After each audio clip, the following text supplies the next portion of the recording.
impoliteness. But before I do that,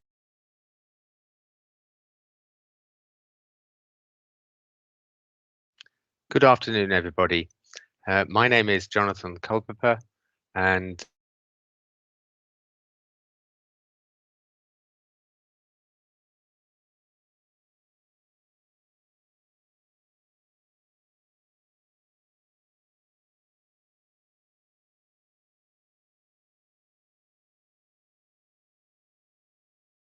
you. What I'm going to do is to go through some slides, PowerPoint presentation, and so just bear with me for a few seconds while I pull those up.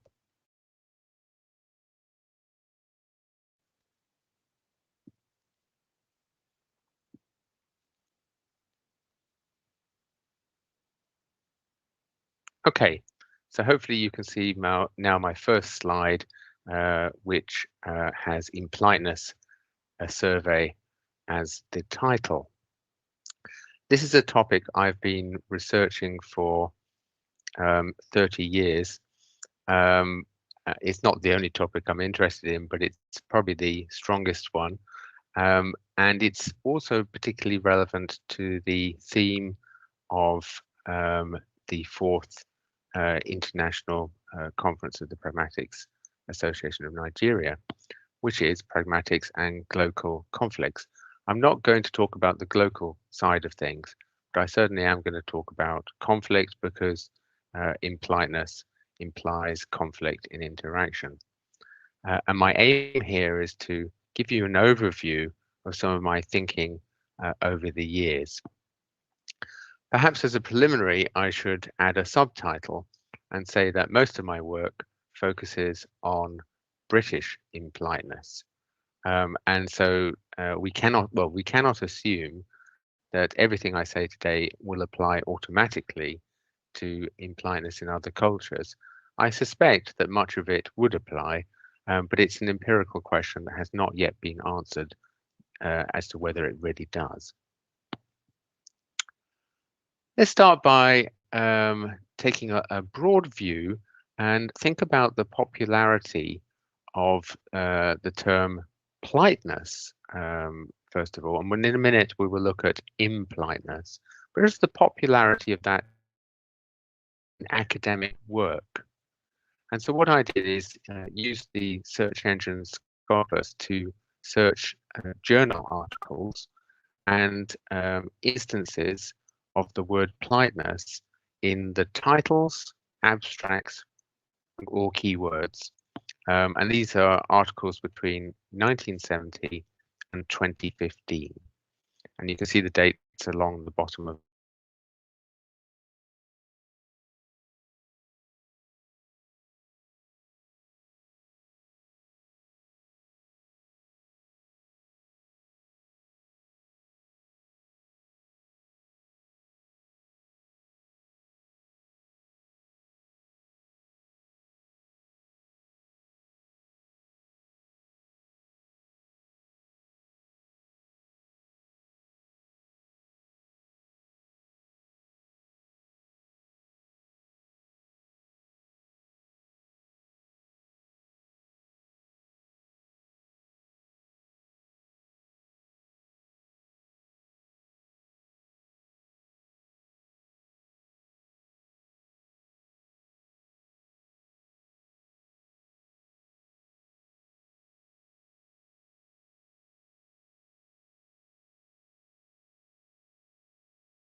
Doctor,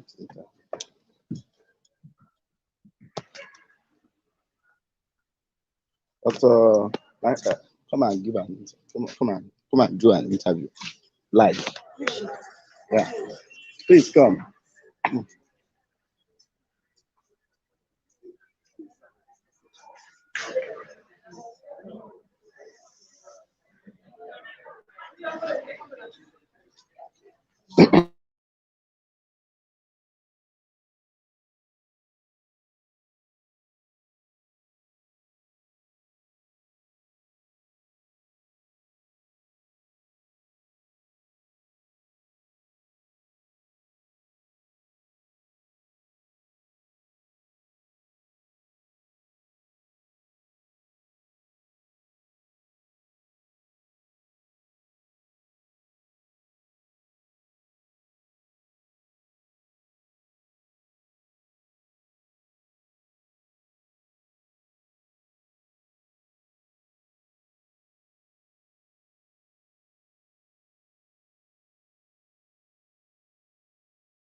Secretary of Pragmatics Association of Nigeria.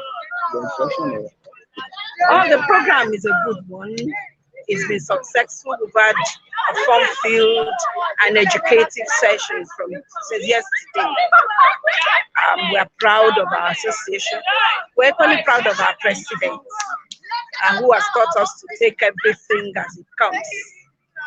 And our supporting professors too, our grandpa, Professor Wale Adegbite, and the other ones, they've really been with us. We've enjoyed good support also from University of Benin, especially from the Vice Chancellor. The Vice Chancellor has been gracious. And the hospitality has also been wonderful. We pray that we'll have another opportunity to come here for another conference sometime. We're expecting a better one. Okay, so you're going to do like this is one of the students. Good morning, there. How are you? Your name? Joseph Egobo, and you're a student of University of Benin, an undergraduate? Yes. Good. Can you tell us?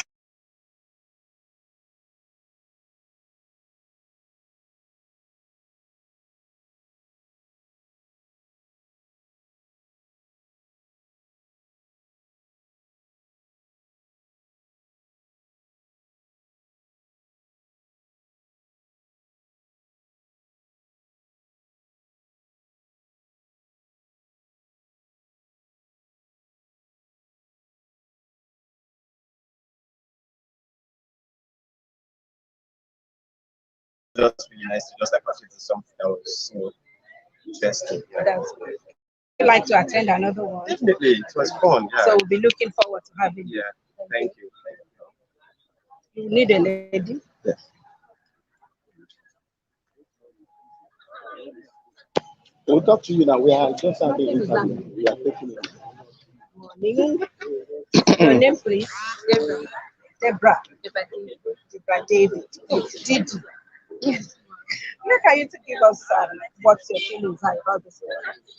It has been helpful and insightful, and I really enjoyed it because yes, we had the opportunity to learn a lot. Skills we have been able to learn with ourselves. So we give the opportunity to learn and explore. Like today, this morning by 8 o'clock. This morning by 8 o'clock was an evaluation that we did today concerning what was taught yesterday. And with that, it aids our learning. Now, if I choose not to even open my book, I can vividly remember all that was taught yesterday. And I think that's the best way of learning. Thank you very much. That's good. So you want to come for another conference? Yes. And what's your impression about the older ones?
as the results are out, we are going to have a course.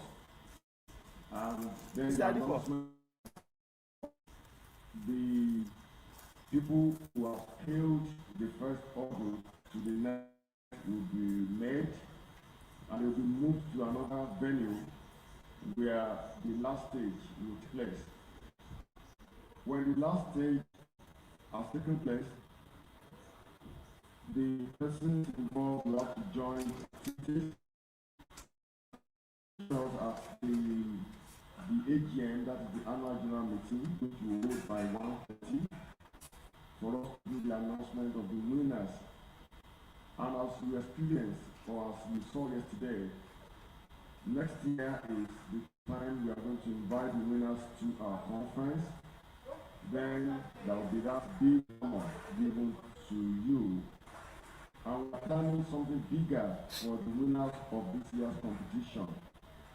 We want to see how to upgrade their world, and we want to also make it more important and somewhat international. We are trying our best tomorrow. No, today we are going to talk about it.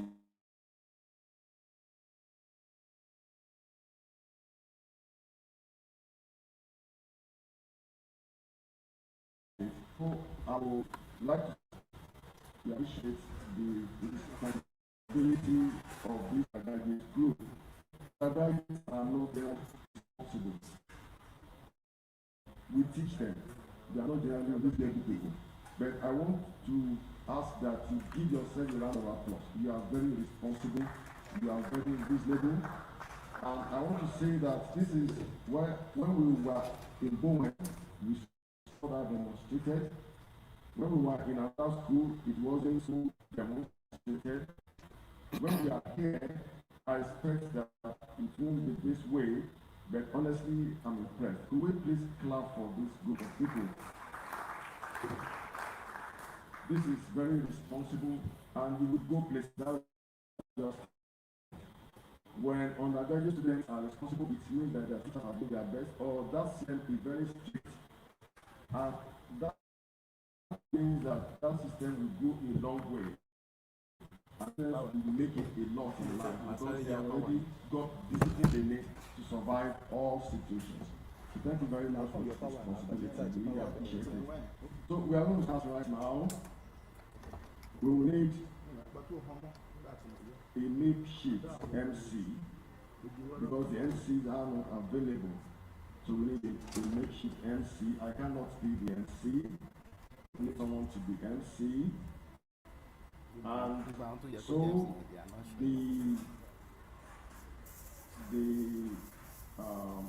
the responsibility will fall on Dr. Romanos Arbor of the University of Calabar to anchor this event. So could we give Dr. Romanos Arbor a round of applause while he comes forward? We are not going to take this one on Zoom. I just connected to Dr. Romanos Arbor. Please. While we are waiting for Dr. Romanos Arbor to walk up to the stage and take the microphone away from my hand, YouTube or Facebook. we If you are in the have to let you know that information, we want to be part of this. You can. And not tell us the data in future. This is Pragmatics Association, or this is a Pragmatics Association. There are many Pragmatics associations in the world. There is called the International Pragmatics Association, that's among that body for all associations, but it doesn't mean that all Pragmatics associations are connected to IPRA. That IPRA, yet in a way or another, we all converge under the umbrella of IPRA every year, every other year for international conferences. There is the Pragmatics Association of Nigeria, which is the first and the largest Pragmatics Association in Africa. It is the first and it is the largest. On our Telegram platform, we have almost 900 participants. spread all over Nigeria, including sometimes participants from outside Nigeria and of course within Europe. Our WhatsApp group is full, and this conference is attended by many people. But there is also a group that is called the African Pragmatics Association, with the headquarters in Ghana and the rest of the world. And we also play a key role there.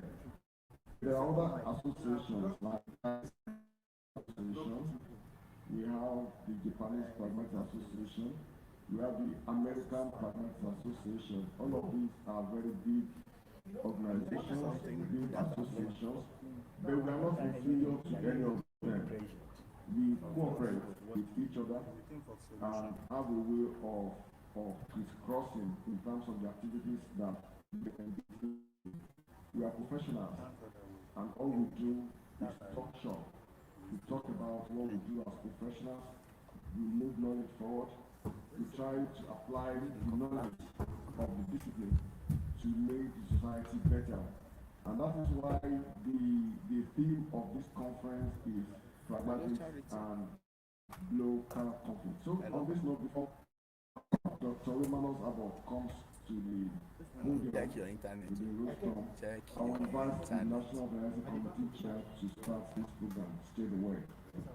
Dr. It Romanos doesn't Abov matter will if be it is MC, not good enough. while the NOC chair is talking to him. The other person can be able to The NOC chair what is please. the cost? What's it telling you? And that's that. You use another browser. That one.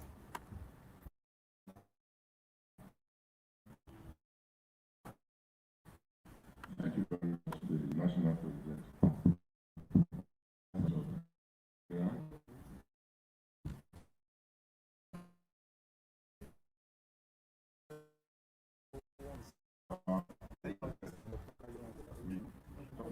Very well.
you please come up, sir?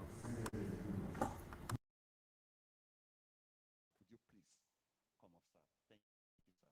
A round of applause for him.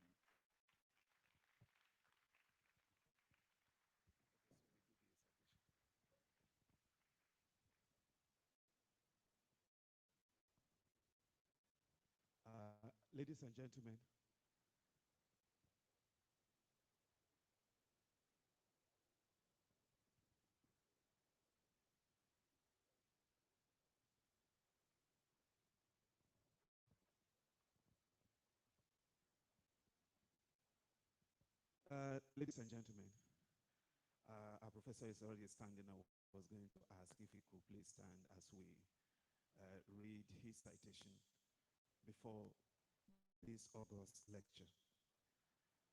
In fact, as I take on this high responsibility, I feel really very small to read the citation of our intellectual.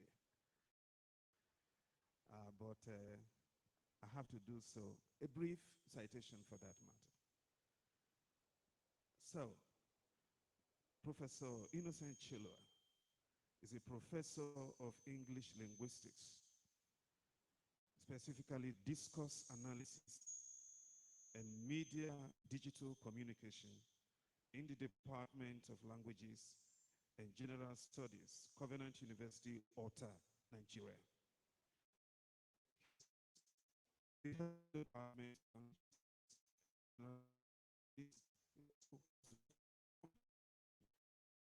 College of Leadership and Development Studies. Professor Chilua has had over 15 years of teaching of the university with 5 solid years as a professor. Professor Chilua is a fellow at the Alexander von Humboldt Foundation and a visiting professor in the Department of English University. He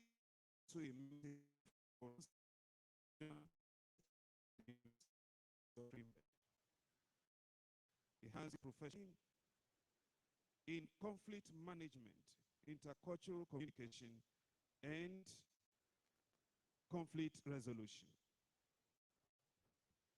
He has published books, edited volumes in media studies, social media and society, discourse and conflict studies, deception studies.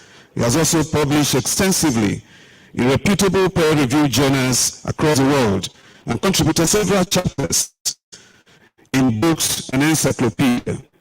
He is the editorial board. He is in the editorial board of several journals. For example, Discourse and Society, published by Sage, Journal of Multicultural Studies, published by Research, and the Journal of International Communication. That is, let me ask the question: where does it really come from? Of course, I mentioned 3 universities that formed his session. Professor Chilua attended the University of Ghana for his BA. He attended the University of Lagos for his MA. He attended the University of Ibadan.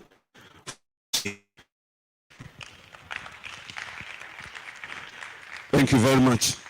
Professor Chilua has attended and presented papers at conferences around the world. Very briefly at his research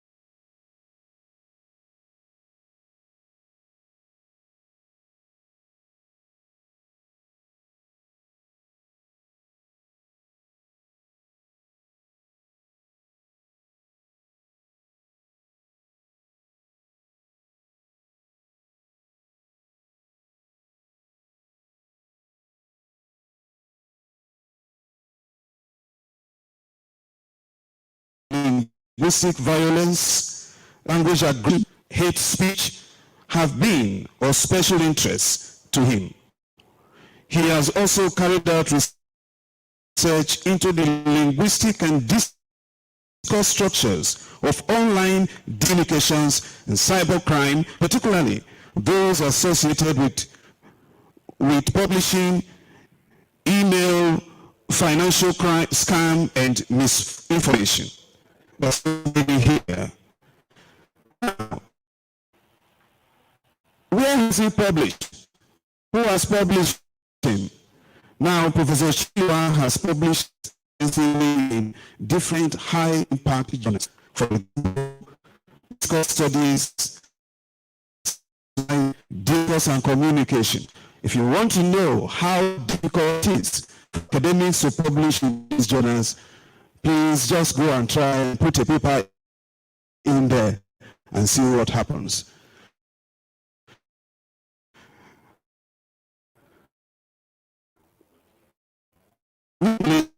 Of Language and Politics, Journal of Semiotic Studies, Journal of Media, War and Conflict,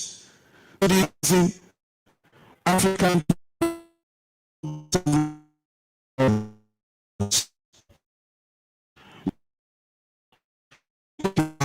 or more who is trying to give us lecture that none of us, and we know someone who just come around here to be a wonderful presentation. But in order not to take the time, please allow me to welcome Professor Innocent Chico.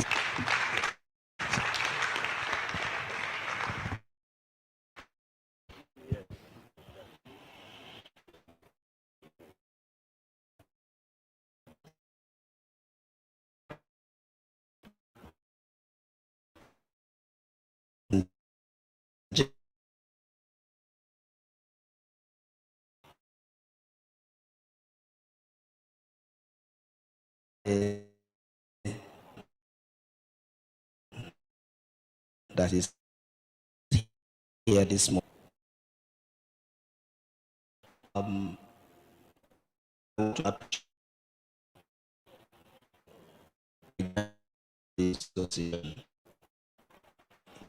This is the fourth edition of our conferences. To be here today as a plenary speaker is something which I do not take lightly. I also want to thank the whole organizing committee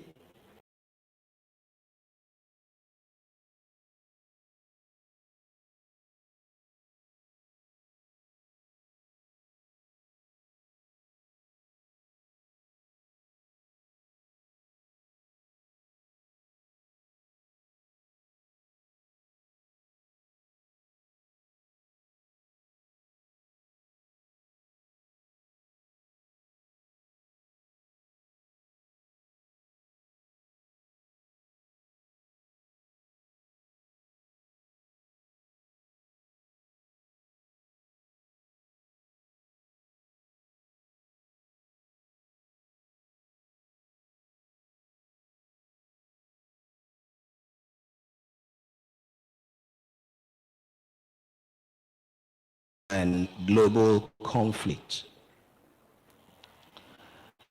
And you agree with me that the topic on conflict, or the topic of conflict, is something that is timely.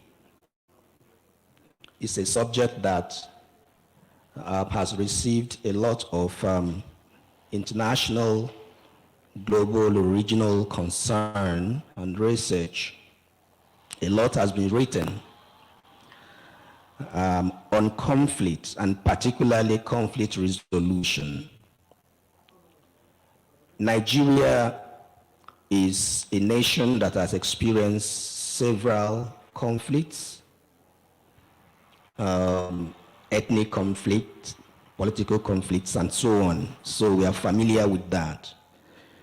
So this lecture, I believe, is pertinent, considering our unique Nigerian situation. So, like I've said earlier, I'm honored today to say a few words on discourse and pragmatic analysis of data on conflict, especially why interest on conflict discourse analysis has gained traction and has continued to grow, especially in Nigeria. I remember in the 90s when some of us were at the university, and mid-50s when we began to do linguistics. A lot was not done in terms of research into conflict studies. I'm aware that what you find most of the time are studies in sociolinguistics and variation studies, the Nigerian Pidgin, language in education, and language and national development. Then, of course, there were a few studies in discourse analysis. I remember Professor Adeleke Fakoya. I remember consulting his PhD thesis and was writing mine. That was among the few materials I had then on discourse analysis. And of course, his brand of discourse analysis was that focused on classroom discourse. And following the Birmingham School. And then there was also, well, of course, there were more works on pragmatics than conflict discourse analysis. I remember consulting the works of late Professor Adegbija and our own Professor Adegbite in the tradition of John Searle, John Austin, speech arts. And there were also works on stylistics, many of them that focus on presidential speeches and war rhetoric. I remember those of Professor Oha. I also consulted his work when I was doing my PhD. Now, interestingly, these works illustrate the significance of the place of language in the context of social life. And then they also try to establish the synergy between linguistics and other disciplines such as international relations, politics and law, religion and cultural studies, education and international development, and so on. Now, pragmatics and discourse analysis, as we know today, has or have become topics of interest, especially among our PhD students and our early career academics. And if you are here as a PhD student, I will want you to please listen carefully, and I hope that you will pick one or two things. I also hope that maybe with time we may publish a version of this in our journal. When we do pragmatics and discourse analysis, we find that there are branches of applied linguistics that provide theoretical frameworks and methods for the study of research problems in social sciences, including media and communication, sociology and political science. And we ask questions that anthropologists do ask, even though our approaches may be different. Now, what I know personally as discourse and conflict analysis began with my own studies and other studies in disciplines other than linguistics on the Niger Delta crisis. That's actually when I began to be interested in conflict discourse. In 2004, the Niger Delta crisis became a national problem, and a lot of reports you could find both in the local media and international media, and that attracted my interest. One of the reports about the Niger Delta crisis then said that the Niger Delta region was one of the most volatile regions in the world after Iraq. I didn't like that. I wanted to make a contribution to that discussion. That led to my postdoctoral research work that saw me do research outside the country. So when you talk of discourse analysis, for me, I see it beyond what you do in the classroom. I see it beyond identification of discourse markers. I see it beyond just analyzing linguistic structures, vocabulary, and maybe syntactic structures. This analysis and pragmatics have become not just a linguistic prize. They have become something that we do as scholars to contribute to national development, cultural development, or social development. And people ask us, do linguists ask this type of questions? Do linguists ask questions about conflict, for example, about maybe domestic violence, racism, marginalization, corruption? We thought that when you are doing linguistics, you do linguistics. You study grammar, you study phonology, you study syntax. We say yes, these are branches of linguistics, but there is another type of linguistics that enables you to ask social questions, to ask questions that will lead to political arguments. So that is why the topic of conflict, or what you may call conflict discourse, or pragmatics of discourse of conflict language, is now growing. And I'm glad that many people are now doing this. And you cannot tell how happy I am. And I also hope that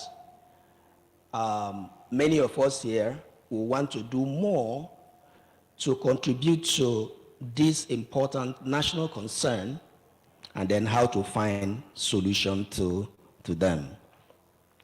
Now, since the development of the linguistic turn in the early 20th century, the study of language has focused largely on the relationship between language, the language user, and the world. The consequence of this is the increasing decline in the study of abstract rules of grammar and structure of language, such as the approaches of linguistics championed by Noam Chomsky and his transformational generative grammar.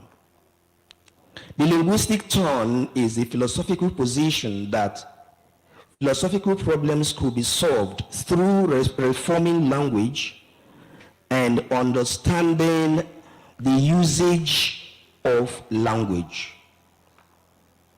In addition to this, or in addition to insights from systemic functional linguistics, especially the meta functions of language, which includes the use of language to construct social roles, relationships, and identities, as well as further development of related studies in linguistic pragmatics. Modern linguistics has significantly shifted to the study of language in relation to the language user, his intentions and goals, and what functions language performs in some specific social, political, cultural, and professional contexts. Thus, rather than the broad and sometimes abstract term language, the term discourse is used to describe language in use or language use in social context. Hence, discourse analysis refers to the qualitative process of describing and interpreting language data, that is, analyzing discourse samples from actual language use in real-life situations and relating them to the context and in accordance with certain sets of objectives and frameworks. The study of conflict in discourse will examine the systematic patterns of vocabulary and grammatical structures that encode the propensities of language, the power of language to incite conflict, to aggravate existing conflict, or language use that reflect or portend conflict in itself, such as language aggression. I agreed with Professor Culpeper yesterday when he defined impoliteness as language use that has that tendency to incite anger, to produce emotions. And you and I know that when someone is angry, his reactions. Now let me say a few words about conflict. Conflict in this lecture is defined in terms of opposing interests or incompatibility of goals that inevitably advances from disagreement to hostility or aggression between people, either intergroup or ethnic conflicts,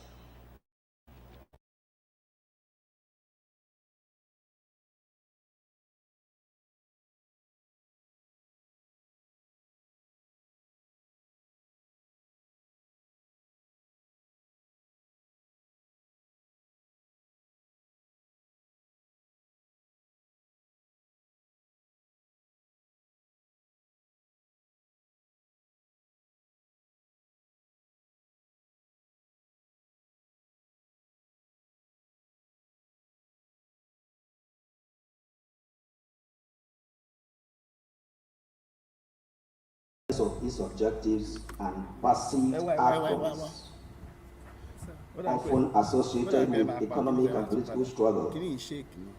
Now, violent conflicts usually include verbal and physical confrontation between political groups or states over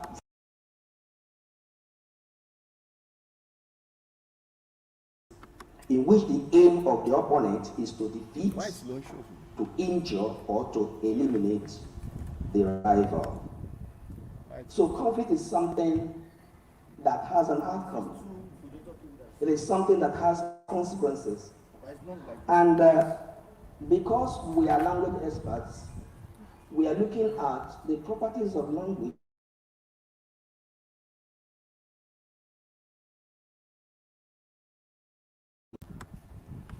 how to also resolve conflict by means of language use. Now, what I have here, there is the concept of language of conflict and then language in conflict. Now, interesting studies that have applied linguistic and discourse approaches or pragmatic approaches to the study of violent protests, activism, political struggles. Now, these studies have given insight to the role of language and discourse in conflict initiation, viewed in this lecture as language of conflict. For example, when you talk of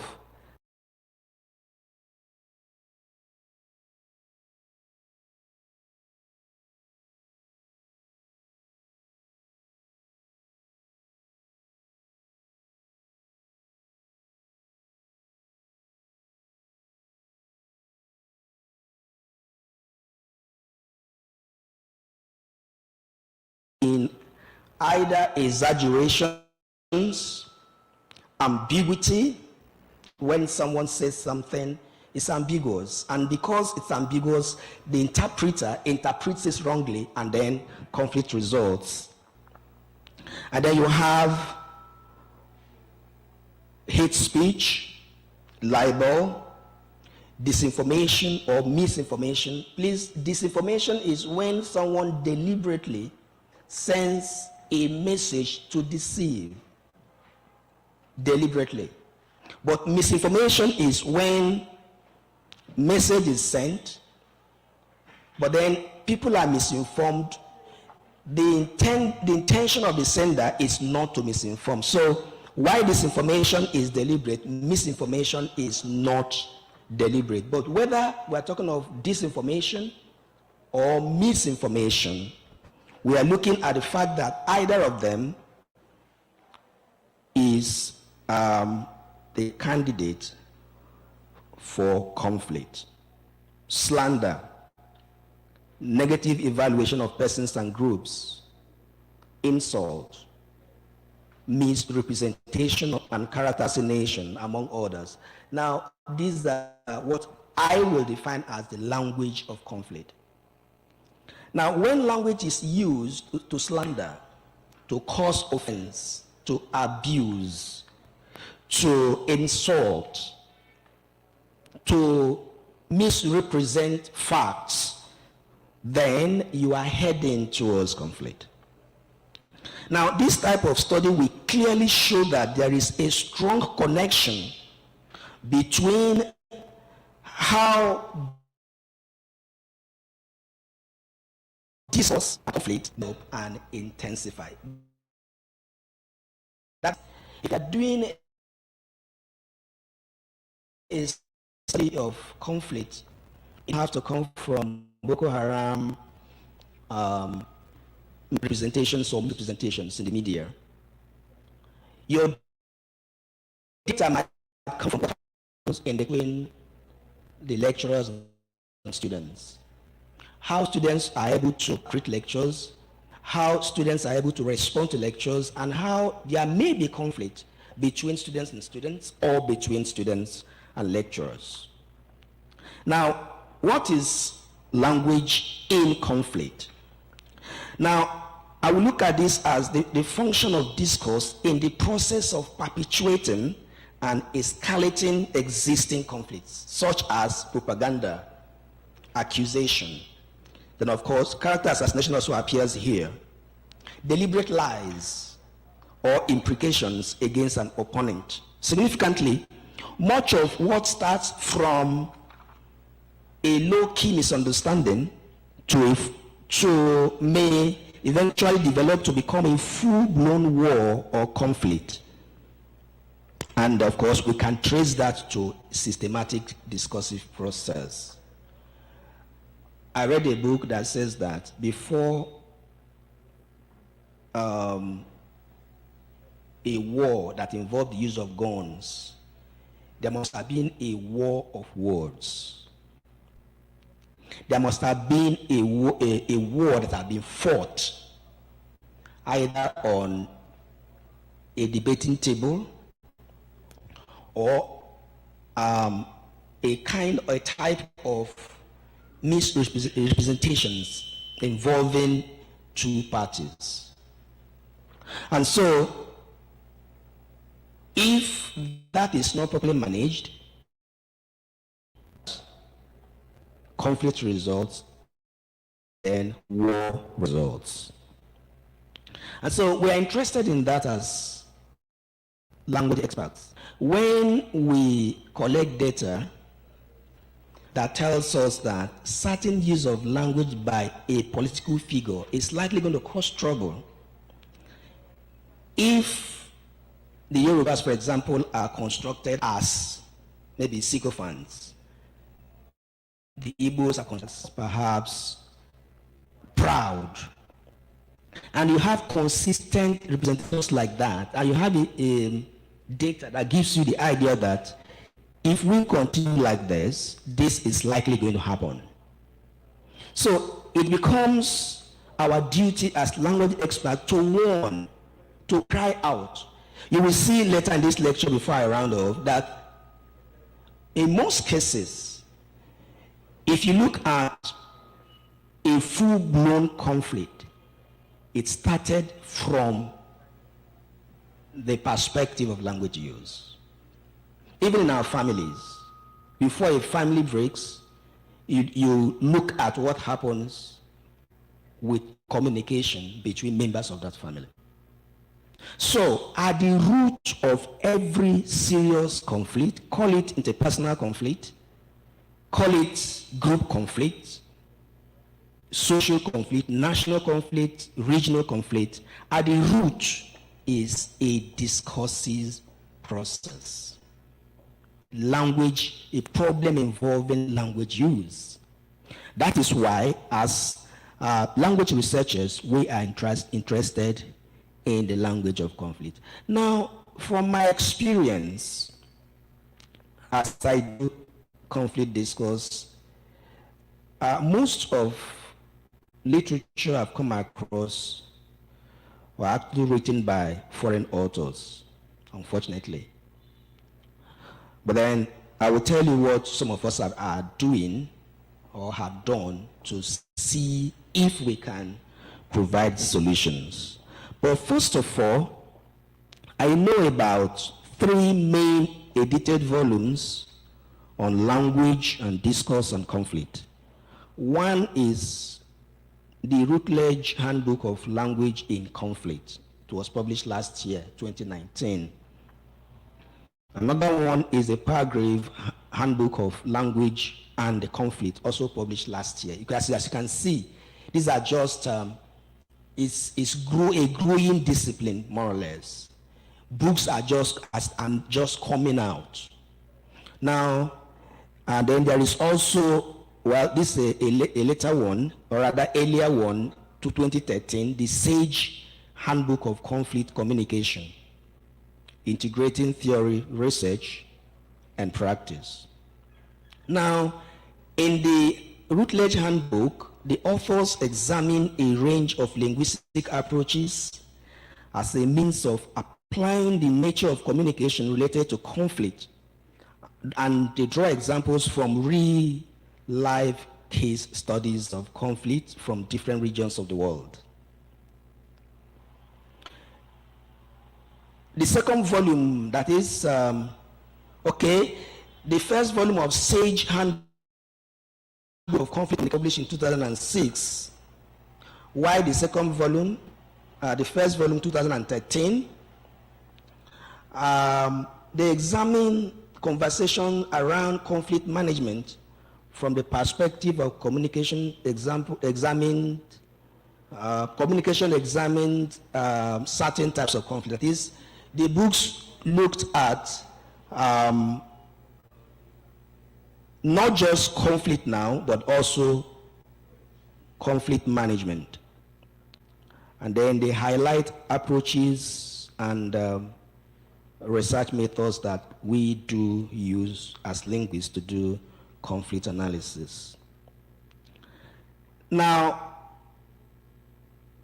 I have currently edited 2 volumes on discourse analysis and conflict studies. Sometime in 2019 or 2018, I was invited by Routledge to contribute to a book volume on international relations. And I was to showcase linguistic methods that may be used to study conflict and conflict studies. So I did that work for them, and the kind of response I got from the national community motivated me to embark on this book project. And I now have 2 book volumes. One of them is coming out this year. In fact, I hope the 2 of them. The topic of one is discourse and conflict, and analyzing text and talk of conflict, hate and peace building, hate speech and peace building. I have the honor to have Professor Van Dijk to write the preface to that book. The book is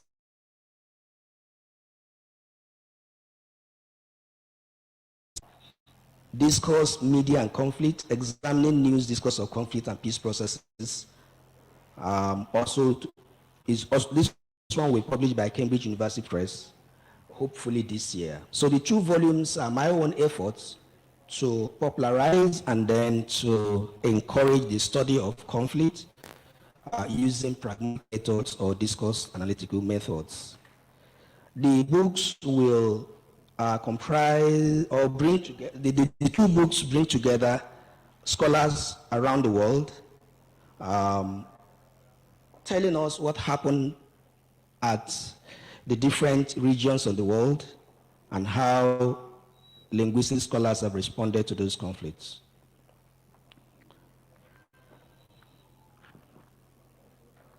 Now, there is a question I would like to answer briefly. Analyzing the discourses of conflict and the search for data. Over time, I've been involved in review of journal articles, and what I find there in terms of analysis, most of the time have fallen below what we expect. How do we do discourse analysis of conflict? What is analysis? Now, I want to begin by telling you what it is not.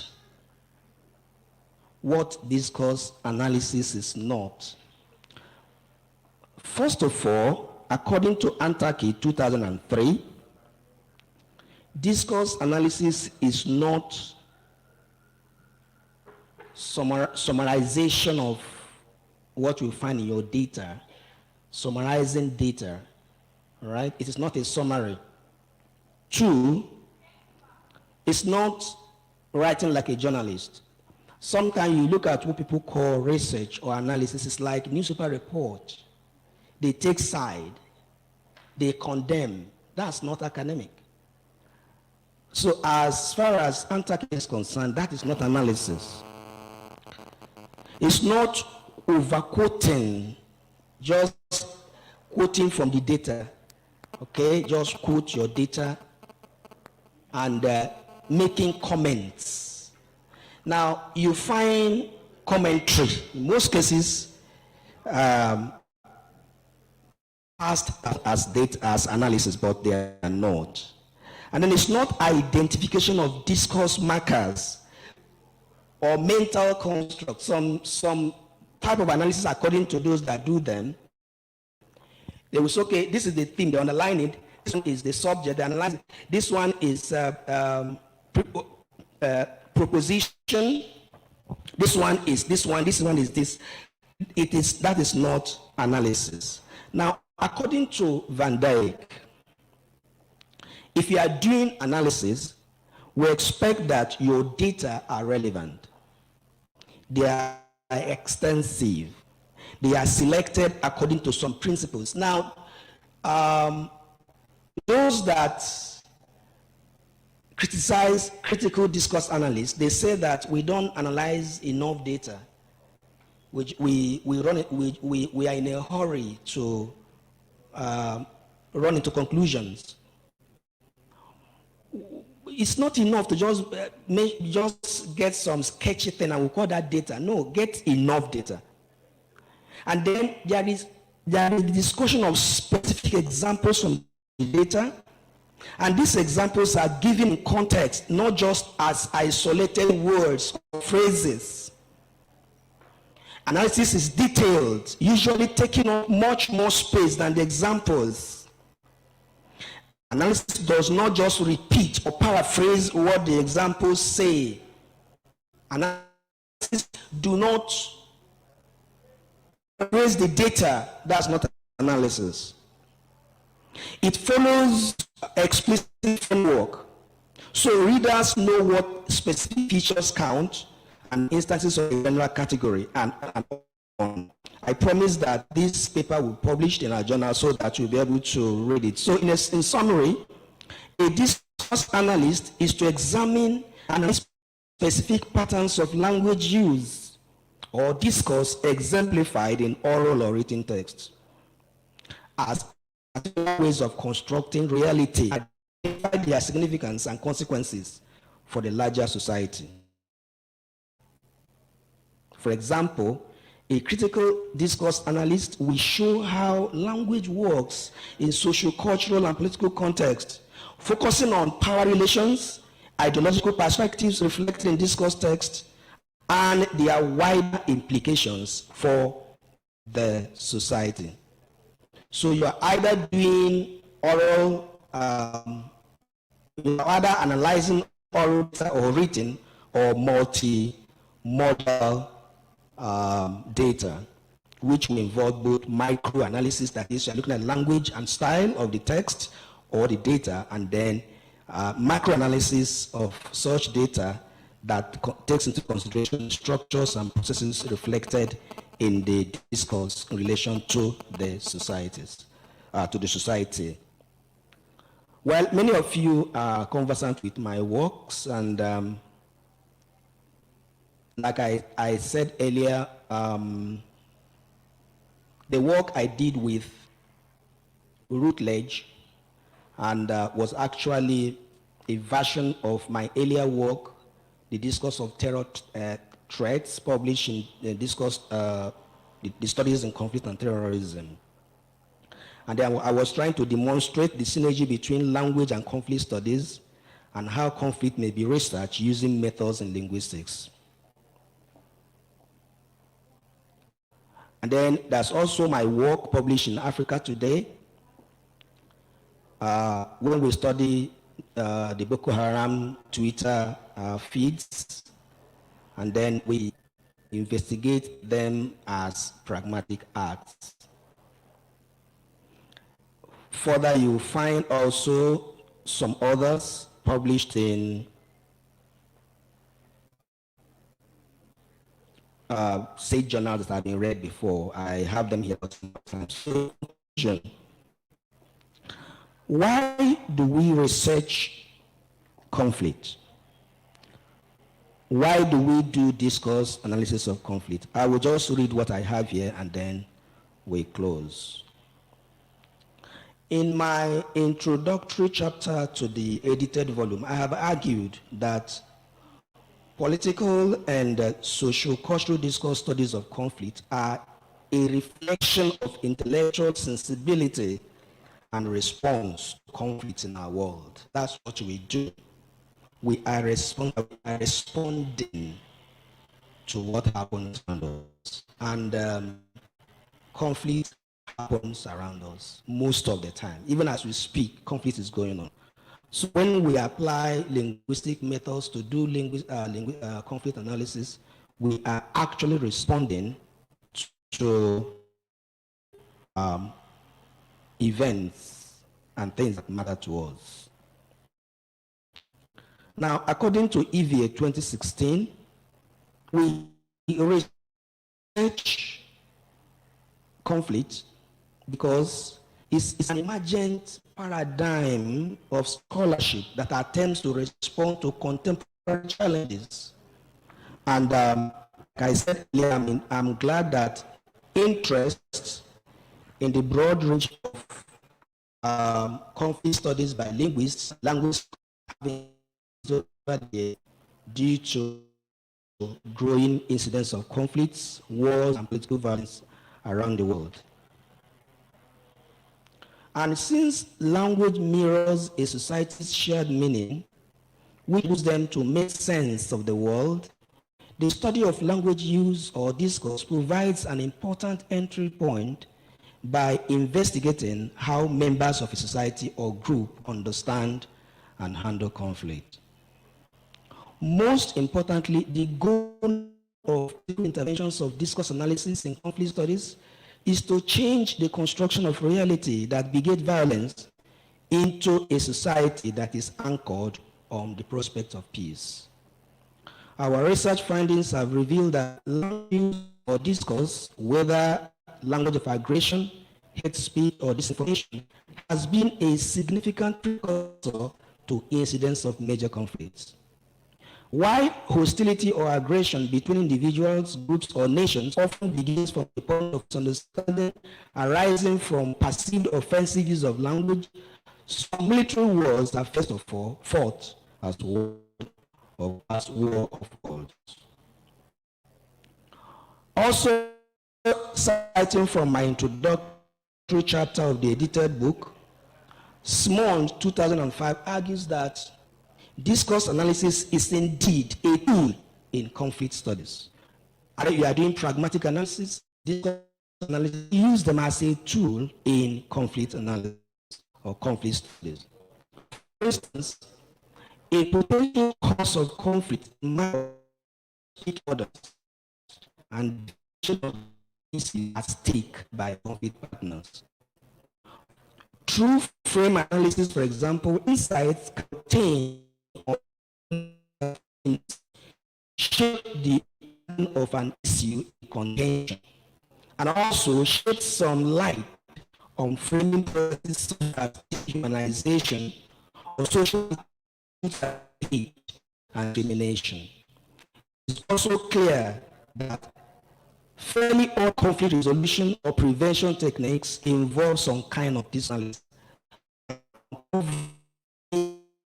behind positions. So when we research and analyze conflict language, we reveal implications of such language of conflict on peace and security, and we raise the alarm on the possibility of if certain societies or parties or individuals call to order. Our studies have highlighted the utility of language beyond the classroom and the interdisciplinary character of language, as well as the relationship between linguistics and other social sciences. I hope that these little insights will drive further research into the direction of discourse and pragmatics analysis of political language, cultural discourses, or social communication that have the potential to incite conflict.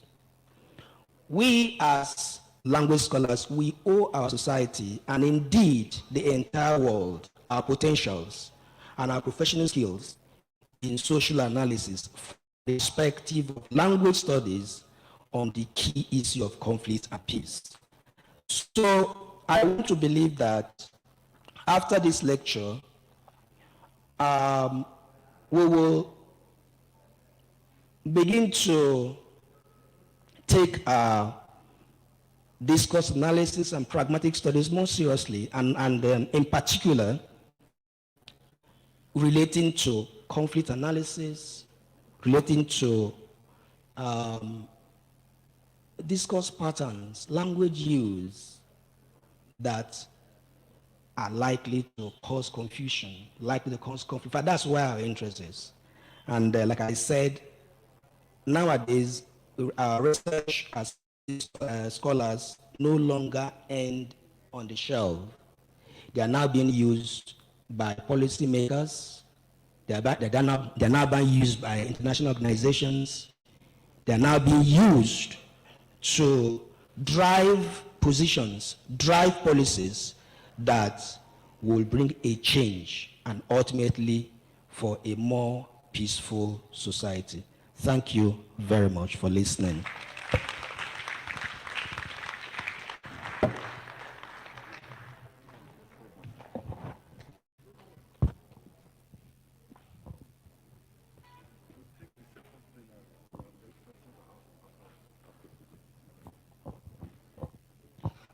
thank you so much, Professor.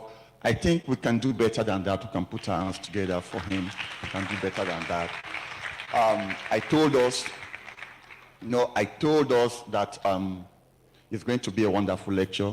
At least if you didn't get anything, you remember one, you should get at least two things from here. That the study of language has gone beyond the analysis of levels of language. We no longer are interested in the way the levels of language are analyzed. We want to see the intention of the speaker. We want to see what the speaker is doing with language. We want to see how language affects people's ideology. We want to see how ideologies are shaped by the way people use language. At times my student will ask me, I don't have data, I don't know what to research. And I say, let me see your phone. They give me their phone. I say, you have data in your hands. You're on Facebook. You're on WhatsApp. You see how people use language in interactive encounters, yet you don't have data. Data is all everywhere. Data is everywhere. We as language scholars, language students, language researchers, we don't have issues with data. Another thing about something I've learned from here, and I gave someone who also learned, is that discourse analysis, I teach discourse analysis under my professor, both at the graduate and graduate level. And she prefers to call it discourse studies because it is all-encompassing and expansive too. And when I teach discourse analysis, I tell my students that why is it that in all the language courses we have, it is only discourse that has analysis attached to it?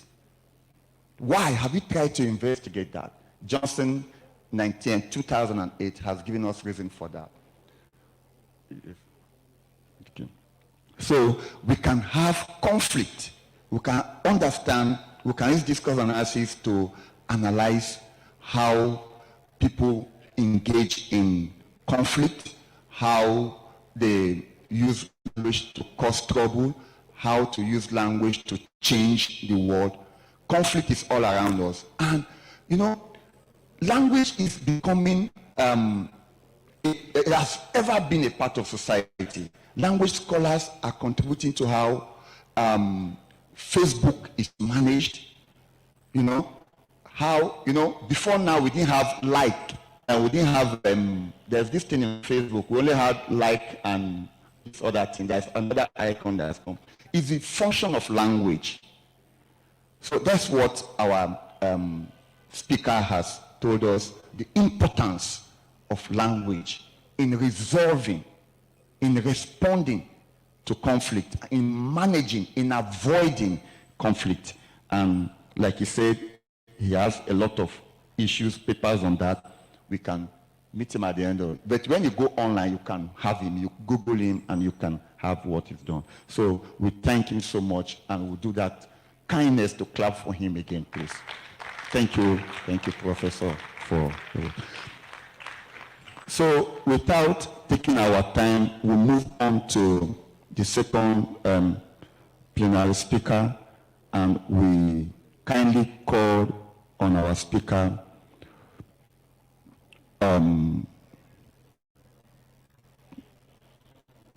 Professor Mrs. E.N. Ugu, to kindly come up, please. Let's put our hands together for her.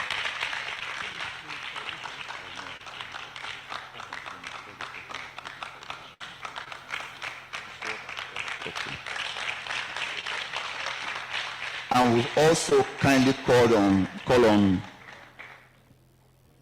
Dr.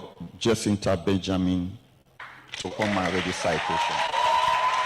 But before we read the citation, we have an announcement.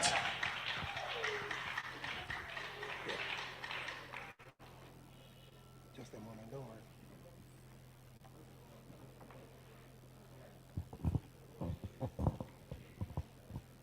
Good morning. Good morning. Good morning. I thought you guys should be happy. Answer me now. Good morning. Or is it afternoon already? Oh, I was thinking it's still morning.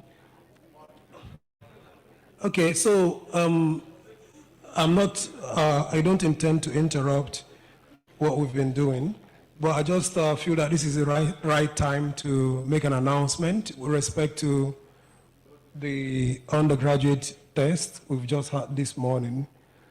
So some people have emerged who are supposed to go to the next round. So I'll just, I don't intend to call all the names, but I'll just call the names of people who would probably follow me to the faculty area to continue. So, so when I say number one, number two, I don't mean that somebody is actually number one by way of being first. Okay, it's just that these names have to be ordered, right?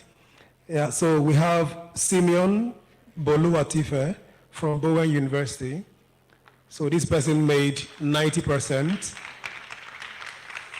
So if you're here, I would not like to say that for other people. So if you're here, kindly step outside so I can have you once I'm done with this. Thank you.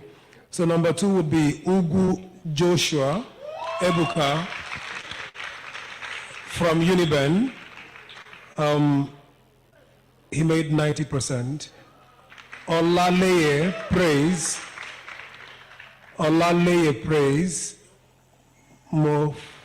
Mofoluake from Bowen as well, 87.5. Emma Moho Ohale Joy, 87.5. Andrew Ibwinereka, 82.5.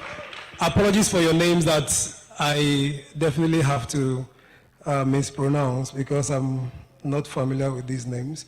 So Imelda Chiamaka, 72.5.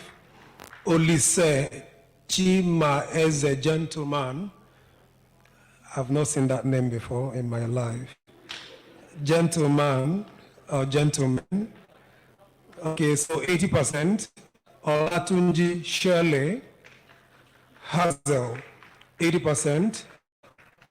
Omunu Ufa Anna, 80%. So the next is Deborah Uchombia David, 80%. Idehen Osahi Christabel, 77.5. Bello Ayodele Uniben, 77.5. Osamu Sonyi Osarume Wense, sorry about that, Uniben, 77.5. Ifako Okechukwu Stephen, 75%. Okoye Joy Chinenye, 75%.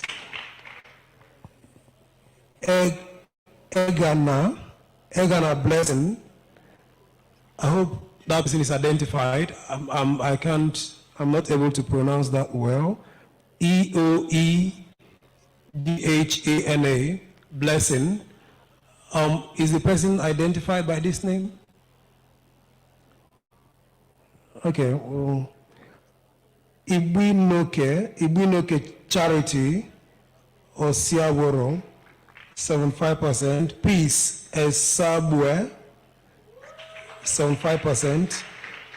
Amio Kabo Thiola, 75%. So these are the 20 names who'd like to not push now, would like to move to the next round. So congratulations. Let's have them, please. Thank you so much. I appreciate it. Good morning, everybody. I want to take the citation for Professor Lady Esther Nkirika Ugo. As we do that, Mark, could you just stand up, please? Professor Lady Esther Nkirika Ugo is the very first female professor in the Department of English and Literature, University of Benin, and incidentally, the first female professor in the Faculty of Arts of the same university. She is currently a member of Board of Trustee and Consultation, Board of Pragmatics Association of Nigeria. She was the head of Department of English and Literature of the University of Benin 2018 to 2020, Assistant Dean of the Faculty of Arts 2012 to 2016, and head of department at Wellspring University in 2010 to 2012. Professor Lady Esther Nkirika Ugo was born on the 4th of April, 1958 at Aba in Abia State, but hails from Abo in Udi, local government area of Enugu State. She is a professor of discourse and pragmatics and has been teaching and researching in pragmatics, discourse analysis, semiotics, gender studies, and onomastics in Uniben from 1989 to date. Professor Ugu has published 4 books and over 55 articles in both national and international journals. She has also attended so many national and international conferences. She's a holder of a BA degree from the University of Nigeria, Nsukka, an MPhil degree from the University of Glasgow, United Kingdom, and a PhD degree from the University of Benin. She has taught courses in English language at the university for about 32 years. She's a committed academic and has supervised 4 PhDs, 25 masters with PhDs currently under her supervision in the field of specialization. Professor Lady E.N. Ugu had received some awards, including research grants. She was chairman of the Inspection and Monitoring Panel, as well as a member of the Accreditation Panel of the National Universities Commission, NUC, for various universities and their affiliated institutions in the country. She is also an external examiner, editorial member, and reviewer of many national and international journals. She also belongs to many national and international societies in the humanities, including the Pragmatic Association of Nigeria. Professor Lady E.N. Ugu was guest lecturer to many institutions. Professor Lady Ugu is a Grand Officer and had been the Grand Secretary of the Grand Knights of St. John International Ladies and Grand Auxiliary of the Catholic Church. She has been the chairman of several bodies, panels, and committees, both nationally and at the university levels. They include 2011 chairman of local organizing committee of NISA conference, 2011, now ESAN, postgraduate coordinator 2005 to 2015, faculty admission clearance officer 2010 to 2012, hall warden, exam officer, congregation representative to Senate, and gender studies, University Endowment Committee, University Ethics Committee, editorial board member of Nigerian Journal of Humanities, resource person capacity building for English language organized by Federal Ministry of Education and World Bank, foundation member of the Federal Road Safety Corps, special marshals of Uniben and UBTH, Secretary of Marriage Counselors 1995 to date, Secretary of Association of the Professors of the Faculty of Arts, and Archdiocesan and Diocesan Chief Judge of Lay Readers, etc. She was a panel member of Eminent Lecture Series Committee of the University of Benin. Professor Lady E.N. Ugu is a seasoned professor who believes in hard work, focused attention to one's tasks, and women's empowerment. She's also a great ardent believer in the academic progress and the general welfare of other human beings, all to the glory of God. Finally, she is married to Professor Sir A.C. Ugu of the Department of Physiology of the University of Benin, and they are blessed with 7 children. Let's put our hands together once again for Professor Lady E.N. Ugu. Thank you, ma'am.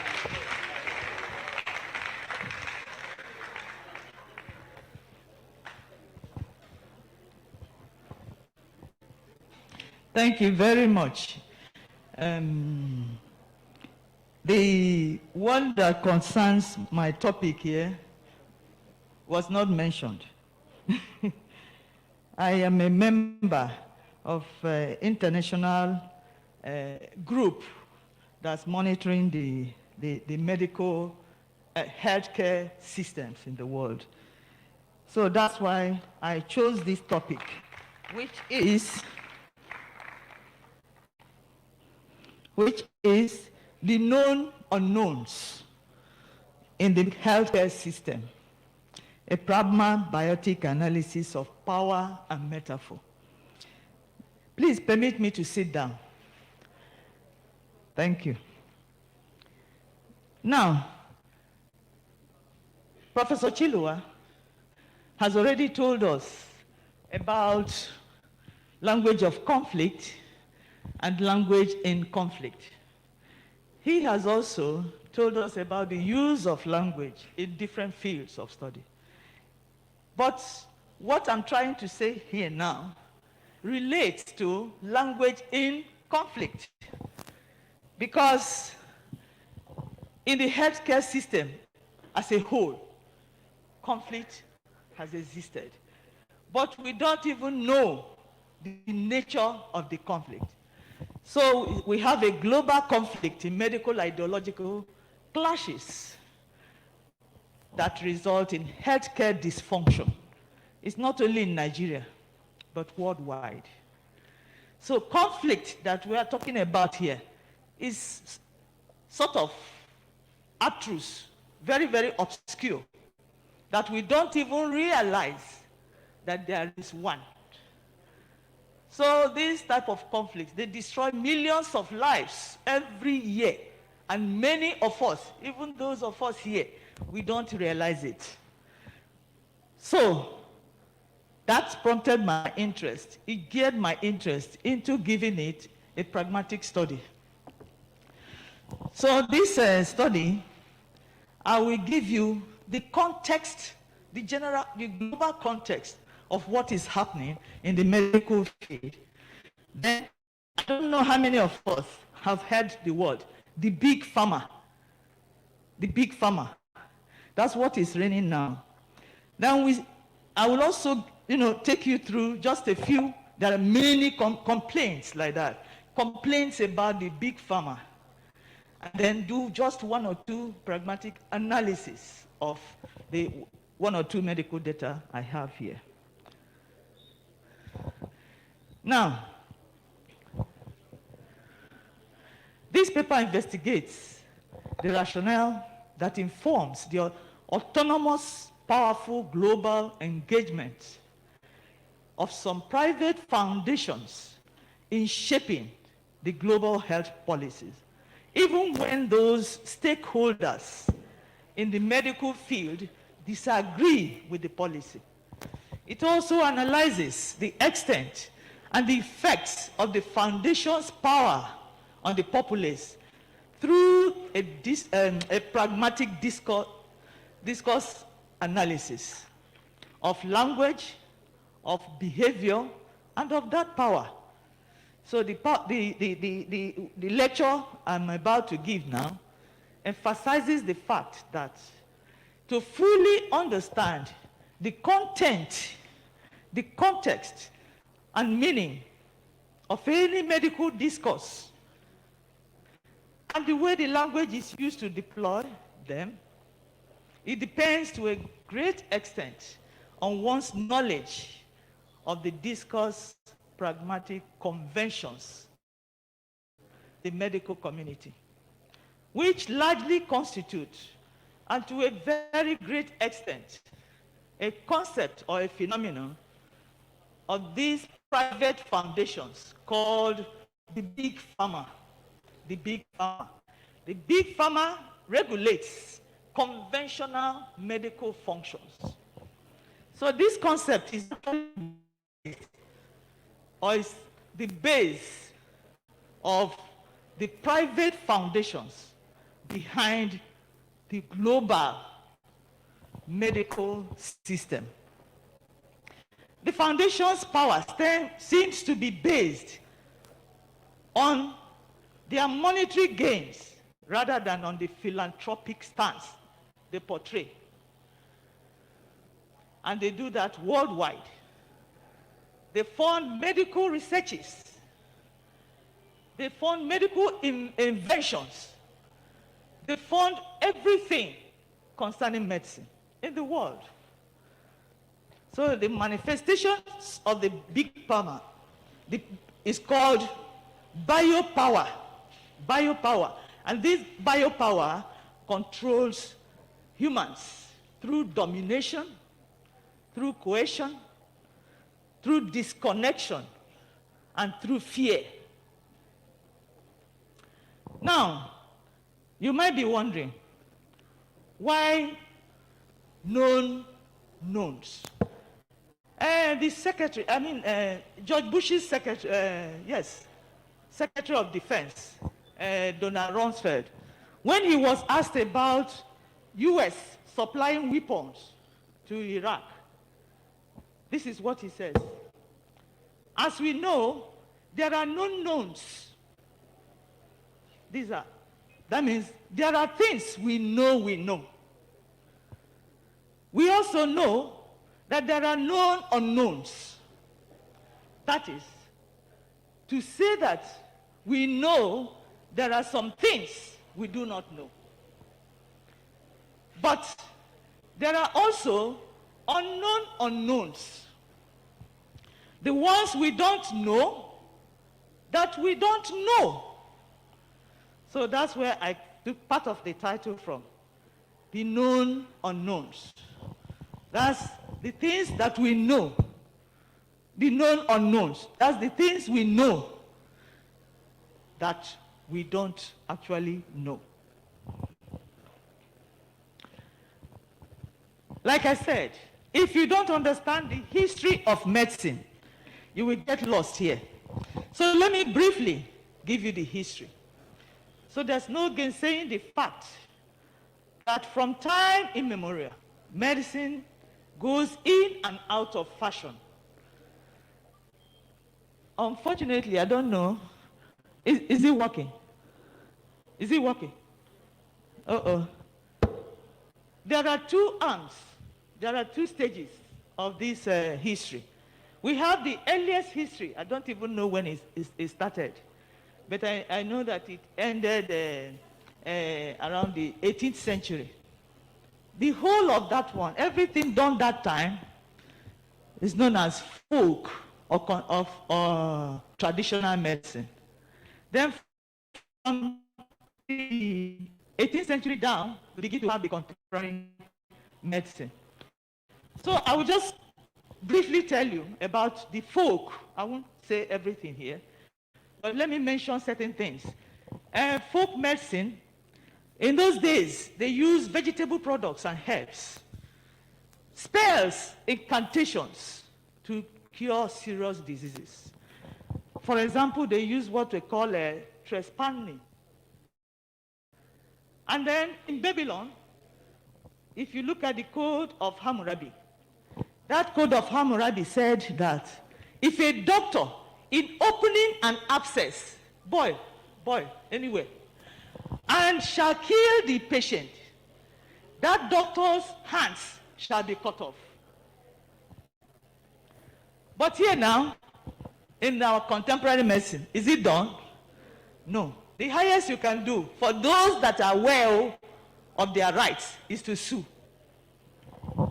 In India, they also have the Ayurvedic. In China, they have the yin-yang theory of the history of medicine under acupuncture, hydrotherapy, and so on. In Japan, the same thing. But the contemporary medicine actually stemmed from Greece. Because that was when they started putting science into this medicine issue.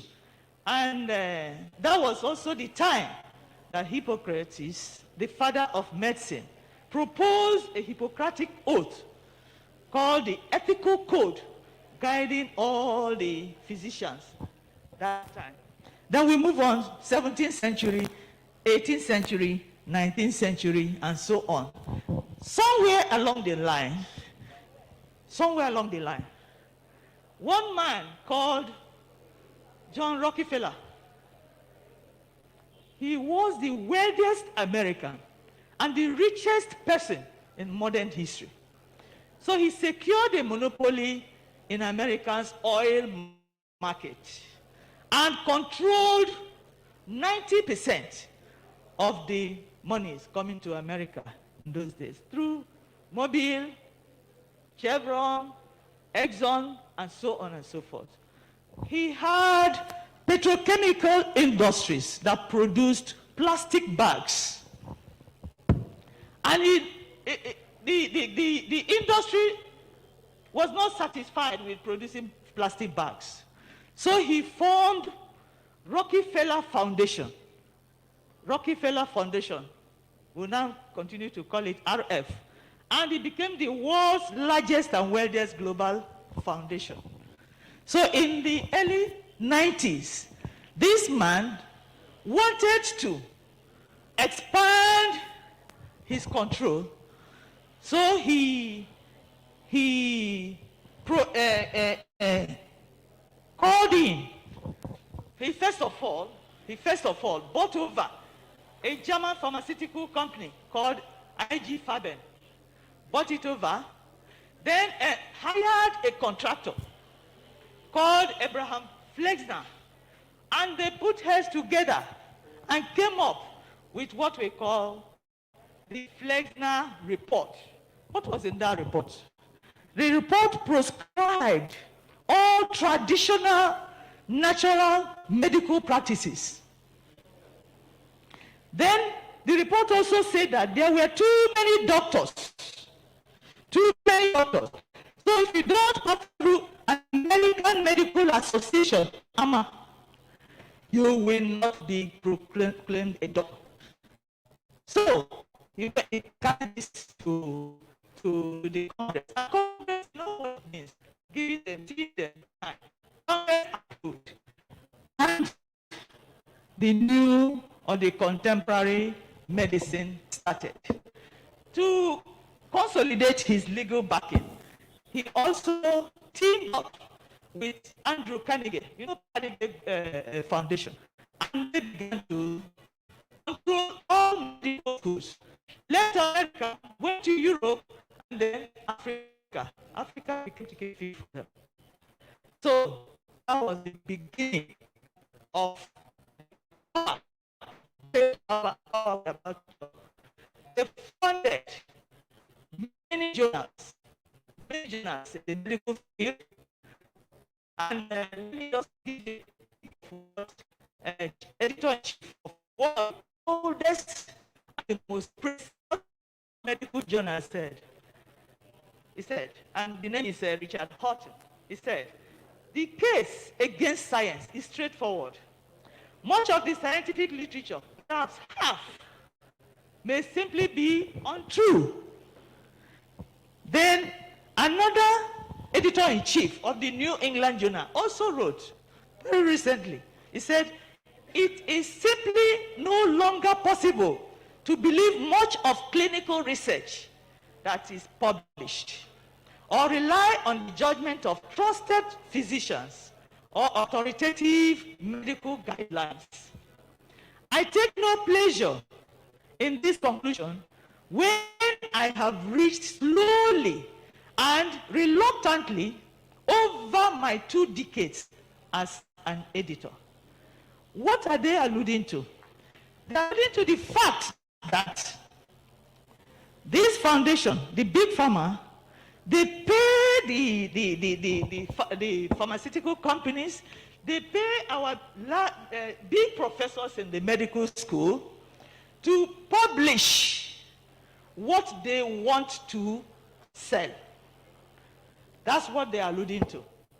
So, if you're looking for ghost authorship, you will see abundance of it in the medical journals.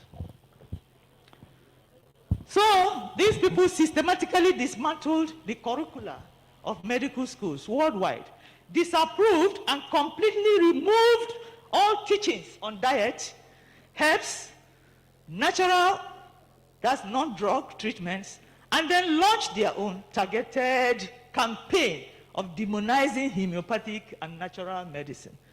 They eventually constituted themselves in what I said as the big pharma and crushed all other competitors and created a patented medical system that we have now. And that is exactly what our friends, Bill and Melinda Gates Foundation, is also doing with malaria, if you are familiar with it.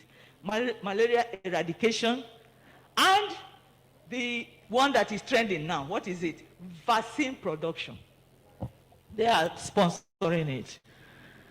Now, they made medication cost to skyrocket because they will recoup.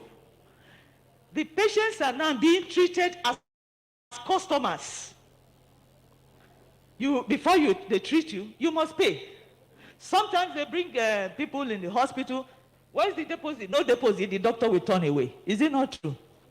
Then, chemical drugs are now produced for every disease. So we now have one pill, one disease approach to treatment.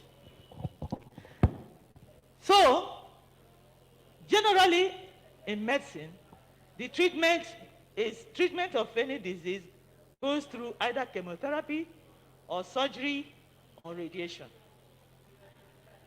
So, according to Osler, he says, all along history of medicine, the really Grecians are peculiarly free from the bondage of drugs, but not now. Now, it is the opposite. Now, I don't also want to, because of the time they said, to begin to tell you about the other concepts. Because Professor Chilwa had also mentioned how you could get your data and so on and combine and whatever. Now, let's look at what I did to get my own context here now. I looked at the context behind the big pharma, which I just told you. There is still another context projected by what we call the panopticon concept. This is a concept, very old concept, that they use, the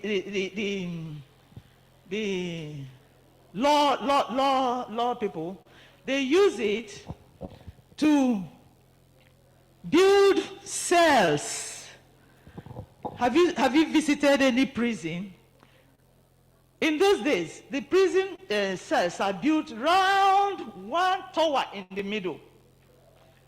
On top of that tower, there is somebody, all the prisoners in each cell around them. So that's the concept I picked that best tells us about the big pharma. The big pharma is the panoptic, it has the panoptical power, watching everybody in the healthcare system. Everybody, the CMDs, everybody, you and I. They watch the doctors watch us.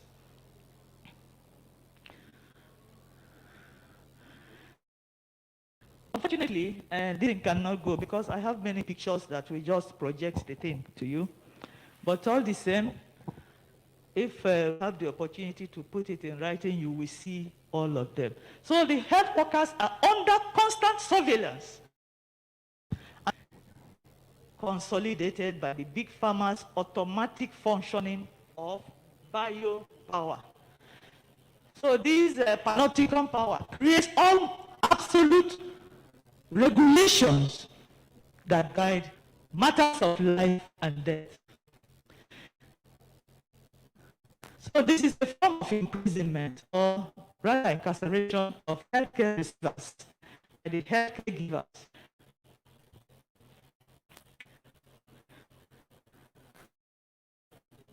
So the panopticon effect, because of the surveillance, any doctor that moves out of line will be censored. But You know, human beings, when they now saw that this control might be squeezing life out of them, some of them started complaining. And you know what they did? They brought out what we call informed consent. And whenever you want to undergo any operation, they will give you the form to fill, so that it will be like you gave us the permission to kill you. Now look at one patient's comment, and I read. It says, after 3 different CT scans, brain scans, confirmed it was medulloblastoma, a benign brain tumor, I was told to start making the preparation for surgery. And it is going to cost 72 million, and it will be outside the country. But according to the doctor, there will be potential risk and complications, such as bleeding, brain swelling, brain damage, and death. Now, any informed consent form that does not contain information about the nature of the surgery or other procedures, appropriate options available to you, and then possible risk, it means that there is something hidden from you. So you can lose knowledge without even forgetting anything. And I have the picture of the Nigerian Journal of Clinical Practice informed consent, so that you will look at, but unfortunately you can't. Now, many doctors also put up complaints. There are many of them here, but let me just read one. A physician said, healthcare has become much more complicated in terms of delivering quality care, and supporting the future and technology that's out there. The government is making it harder for doctors and hospitals to function, all with the ever-changing rules. And ultimately, this can be detrimental to the patient. And so on and so forth. There are many other complaints that some doctors that realize what is happening are giving us. Now, these complaints, or complaints such as the ones we have just mentioned, have been prompted some doctors who are interested in alternative medical practices to form and register their organization known as Academic Consortium for Integrative Medicine and Health, where you can talk about alternative medicine and contemporary medicine. All right. Why pragmatics studies? It studies the way in which context contributes to meaning. It also encompasses and goes beyond implicatures and the rest, and other approaches to language behavior of all sorts. It studies how transmission of meaning depends not only on structural and linguistic knowledge, as Professor Chilwa said, but goes beyond it to the context of utterance, on the pre-existing knowledge about the world. It also talks about construction and deconstruction of meaning and other factors. This is how broad pragmatics can be, irrespective of the fact that the apparent pragmatic meaning relies on manner, place, time, and so on of an utterance or an action. Body language, tone of voice actually augment words. It is not about medical or pharmaceutical industries, but about the fact that there are a lot of notable actions and utterances with bucket full of semiotics and pragmatic meanings as far as medical discourse is concerned. So pragmatics not only gives context to this, it also explains the gap and sentence meaning. Specific groups make use of these gaps to maintain status and control by enforcing specific actions which lead people to select interpretation to fill the gaps. Now, I will skip the theoretical aspect and data. There are many places I will mention. If you're working on a medical discourse, there are many places like anything can be data. It is true, but if you are going to discourse, we have GreenMed Info, more than 41,000 biomedical citations there that you can also look at. We have Truth About Cancer. We have over 500 scientific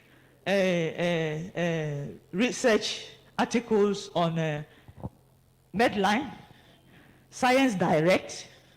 Then you can also do interviews and so on about biopower.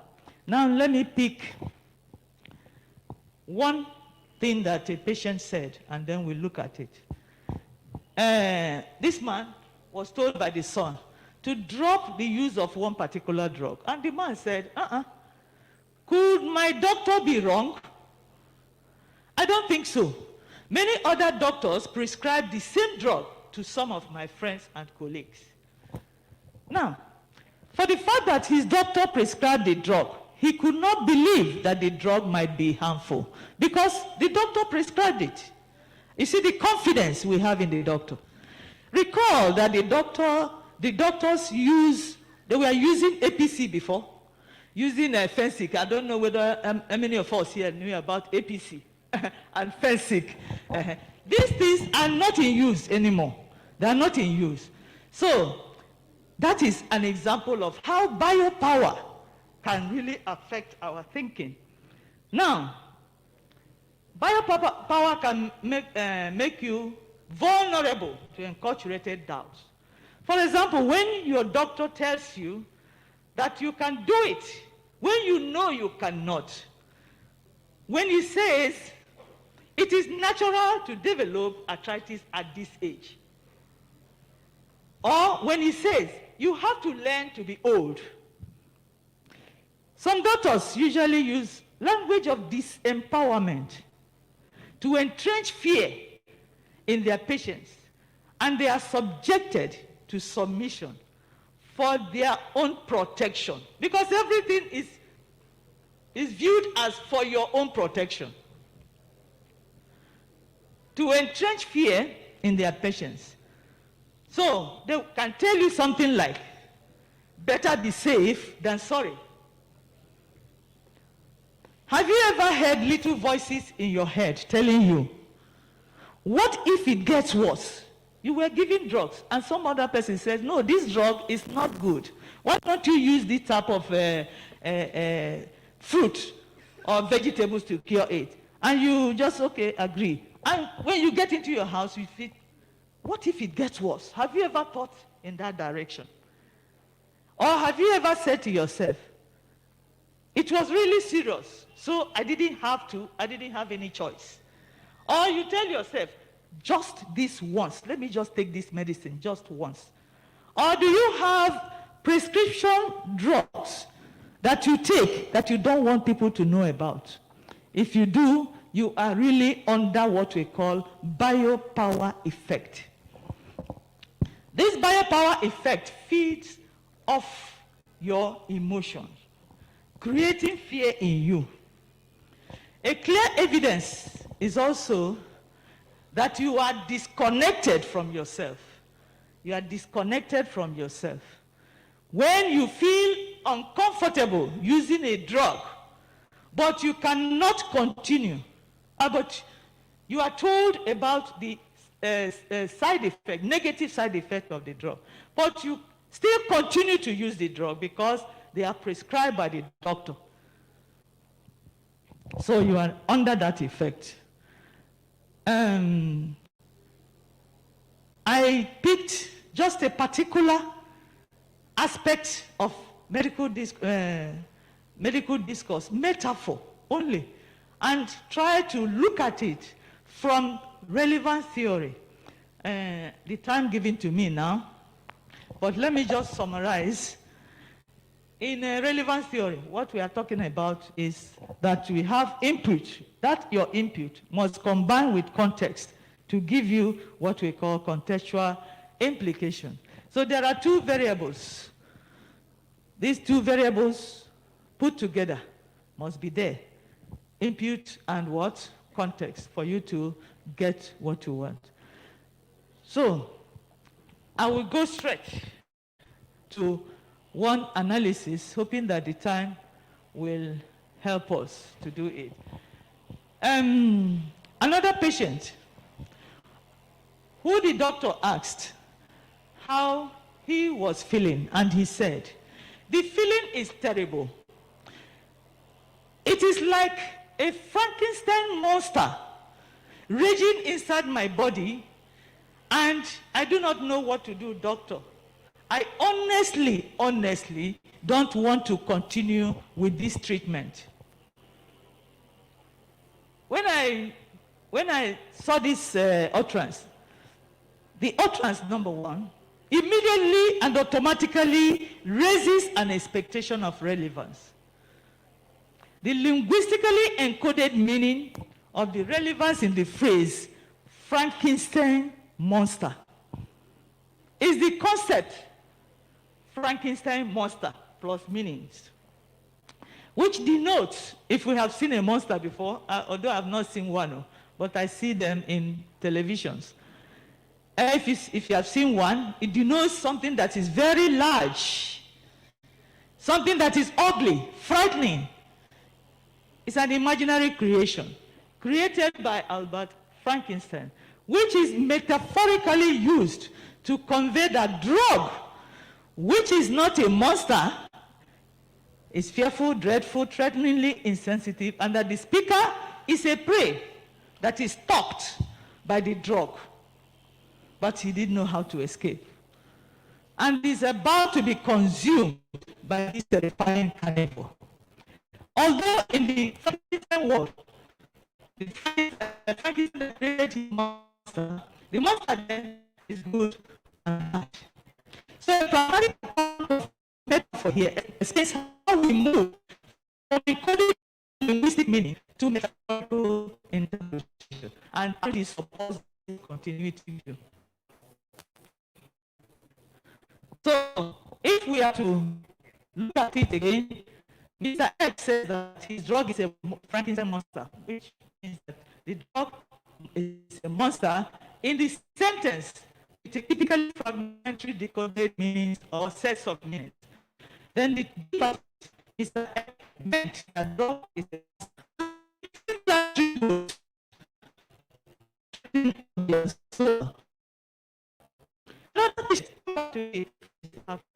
another patient said,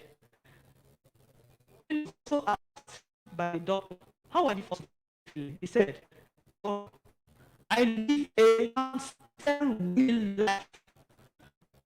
Hamster wheel life. Hamster is a cyclical object that moves ceaselessly. That is a living object moving ceaselessly. So, in this page,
when he was interviewed, he said that some believe we are now in the precipice of medical end of times, of Pharmagedon.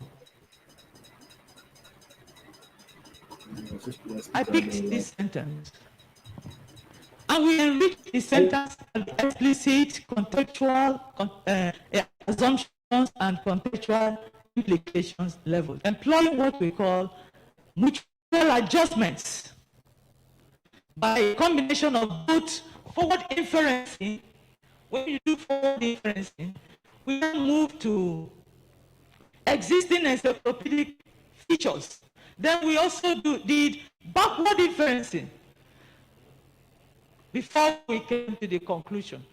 So that's the feature, the medical feature of drug or pharmacist or the druggist being a sorcerer provides access to a mini theory of how pharmacy can be transformed from private foundations, from the natural drug producer, which is flexible, to a killer object, which is ritualistic. As a result of these mutual adjustments, which I did here, but I don't know, you can't see them, but okay. As a result of the mutual adjustments, Seyaji was able to, we were able to understand from him what he was asserting. What he was asserting. And that is that when he said that some believe that we are doing Armageddon, Pharmagedon, we picked Pharmagedon as the metaphor.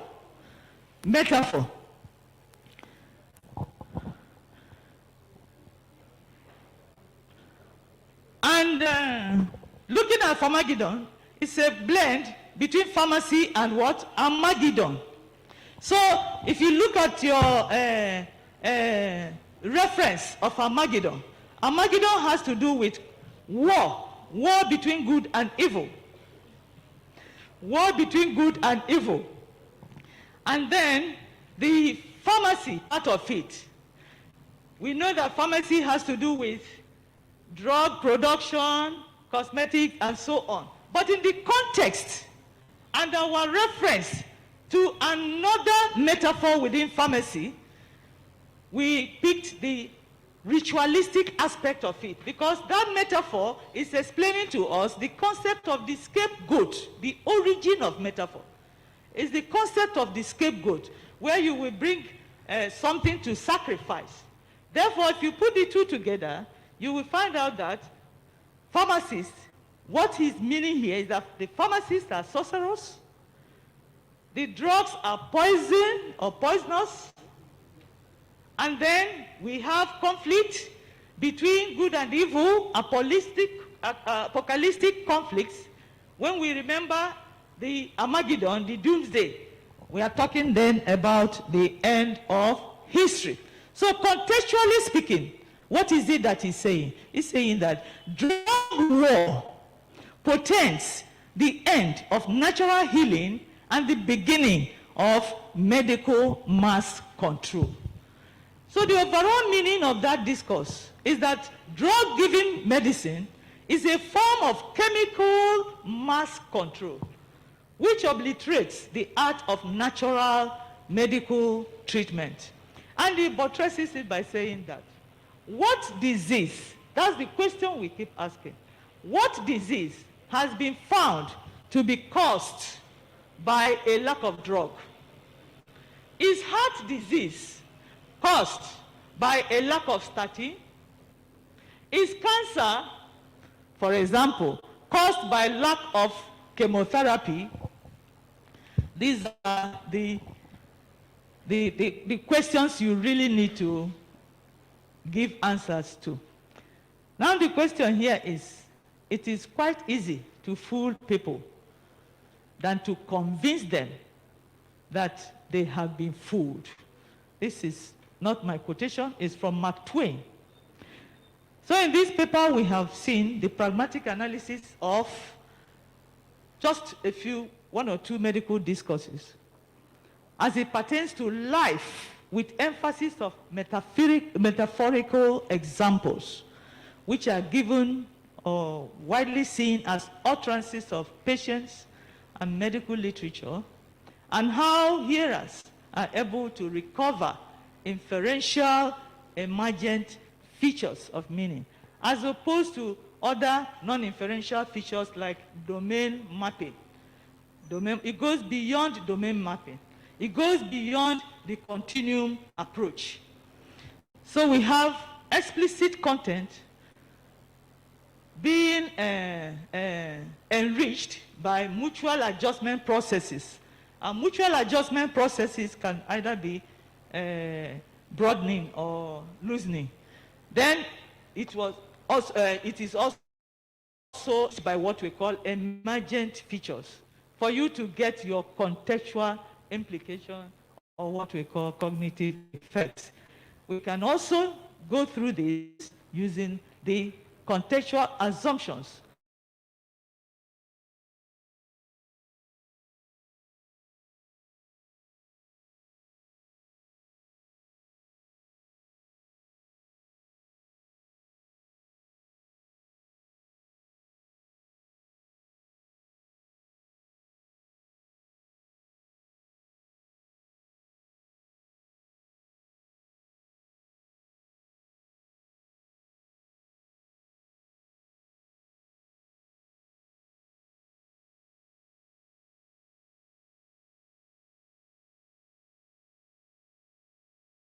Situations and living in alternate realities.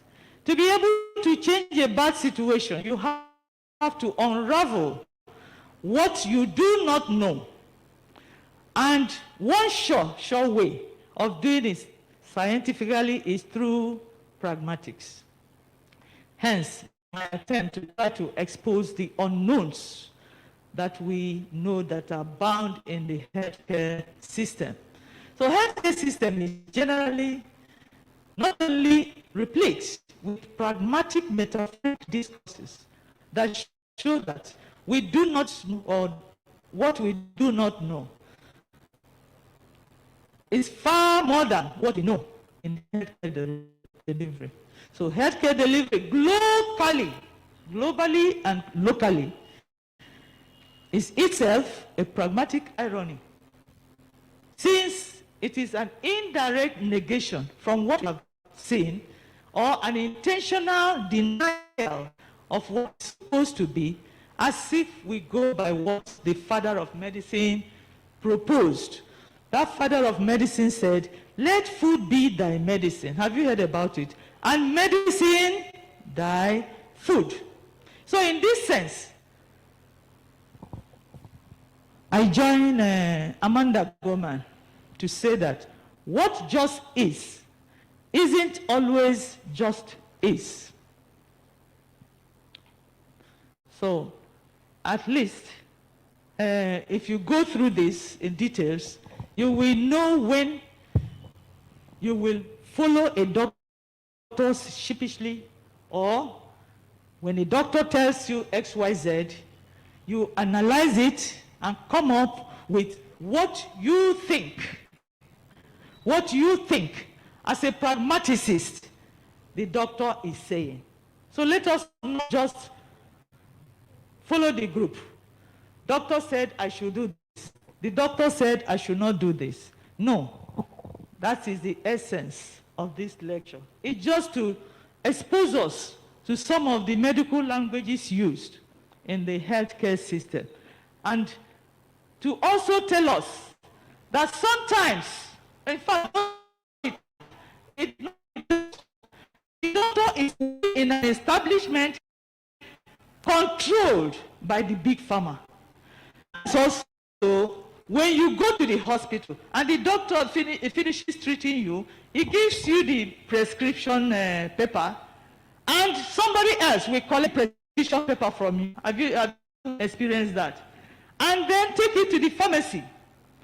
The pharmacist gives you the drugs.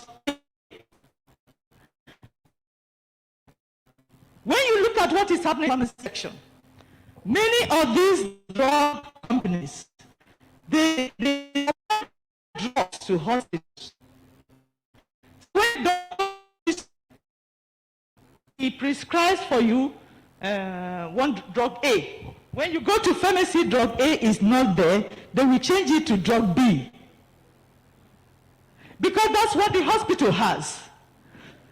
That's what the hospital has. And if any doctor tells you, oh, okay, this is what I want you to take.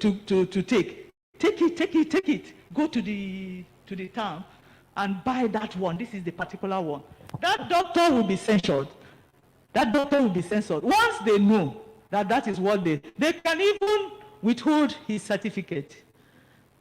So this is the essence of this pragmatic analysis, just to let us open our eyes to see what is happening so that we will not be fooled. Thank you very much.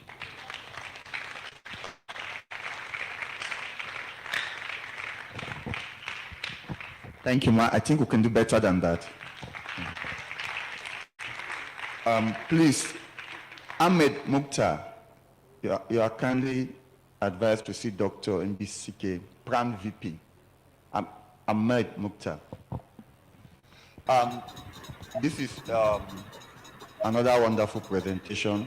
The first speaker, Professor Chilwa said, we look at, we examine specific patterns of language use. That is how a pragmatic or a discourse analysis is done. You see, provide detailed information about what you are interrogating. We have seen that also in the second presentation. Now is from while Professor Chilwa is concerned about conflict discourse, the second speaker is concerned about medical discourse. How language is used to control people. All is about the use of language to control. You know, how, the things we know that we don't know. The things we know that we don't know. How language is used to make people do the things they wouldn't ordinarily do.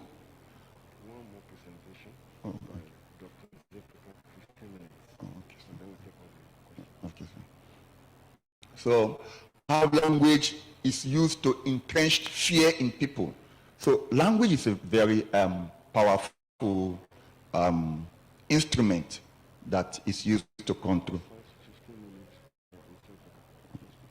Okay, sir. Okay. So, let's put our hands together for them. They've done wonderfully well. Professor Chilwa has promised to publish his paper in the association's journal. So we'll have access to that paper. Prof, we thank you for giving us that privilege. We are going to have an online presentation from Dr. Ezefika, and after that we can ask our questions, please. Thank you.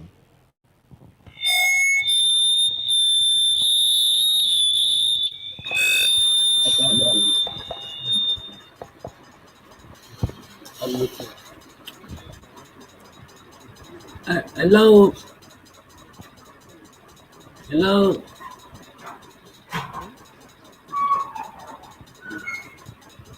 Hello. Can you hear me?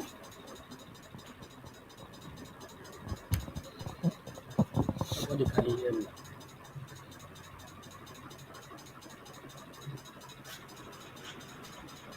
What is? We can hear you.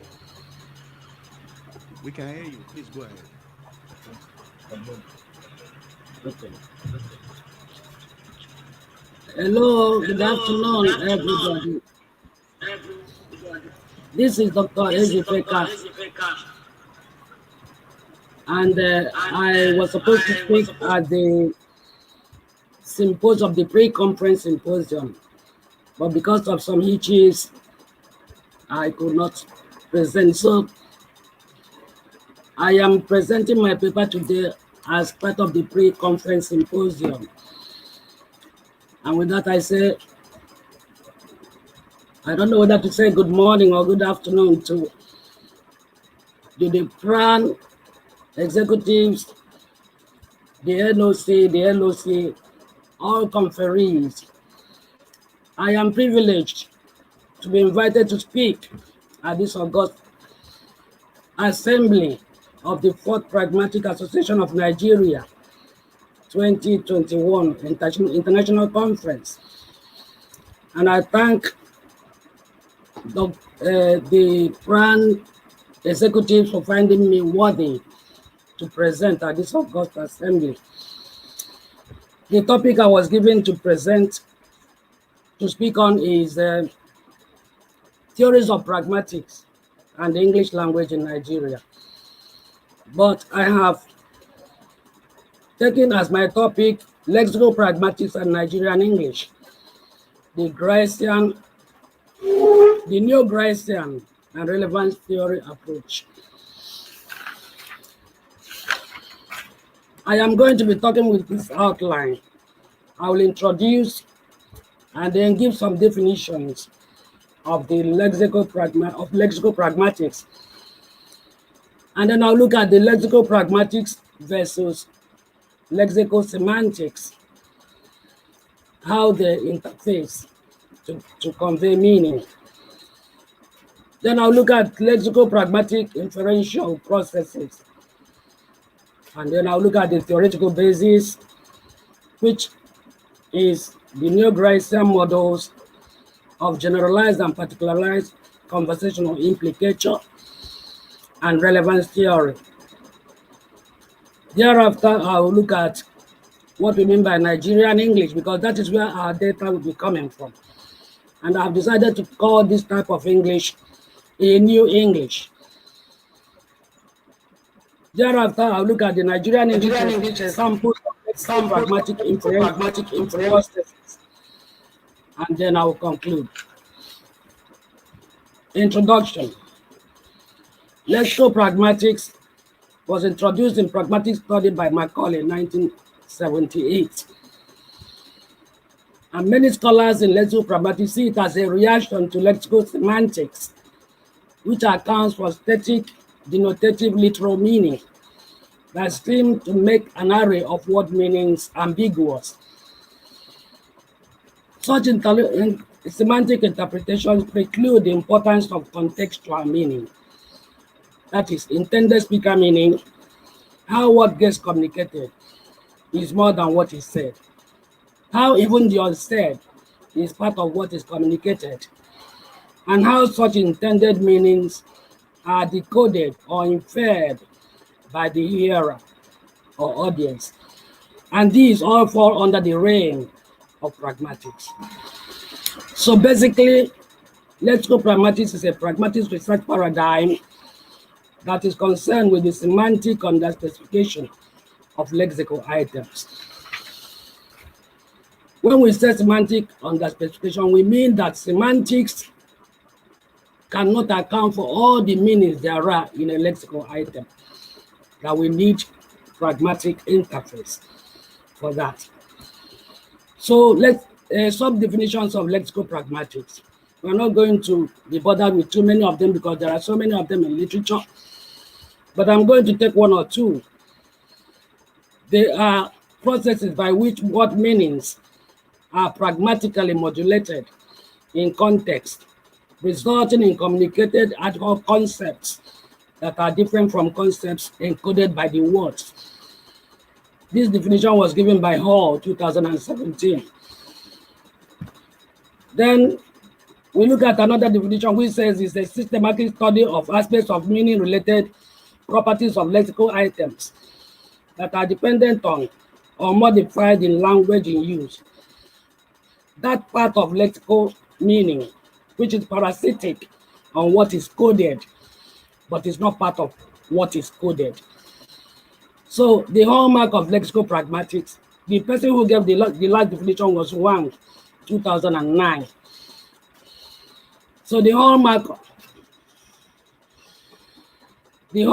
of lexical pragmatics is to account for the fact that the concept communicated by the use of a word form often differs from the concept encoded.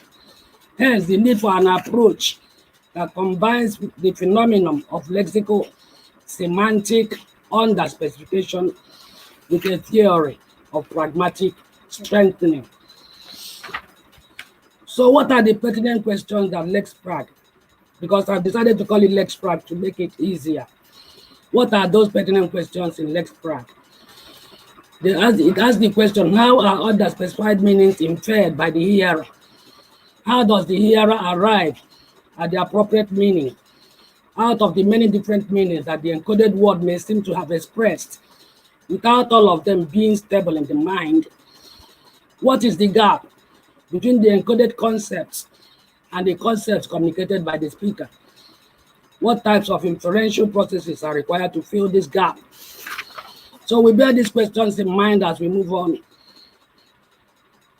Some assumptions in lexicopragmatics research is that it debunks the encoding-decoding model. That is the code, has been called the code model or the message model of communication in favor of the inferential model. It considers that mappings between concepts and words are neither exhaustive nor exact, but it is partial, and that the concepts used in our thinking are much more flexible, richer, and varied than the lexical concepts encoded by the words. Thus, linguistically codified concepts not only give rise to certain implications, but they can be pragmatically enriched in order to arrive at ad hoc or full-fledged propositional form or explication. So in this process of bringing up ad hoc concepts, there is an interface between pragmatics and semantics, what we have called pragmatic semantic division of labor. Because semantics conveys strictly conceptual and literal meaning, denotative, propositional, logical, truth conditional meanings, which is context independent.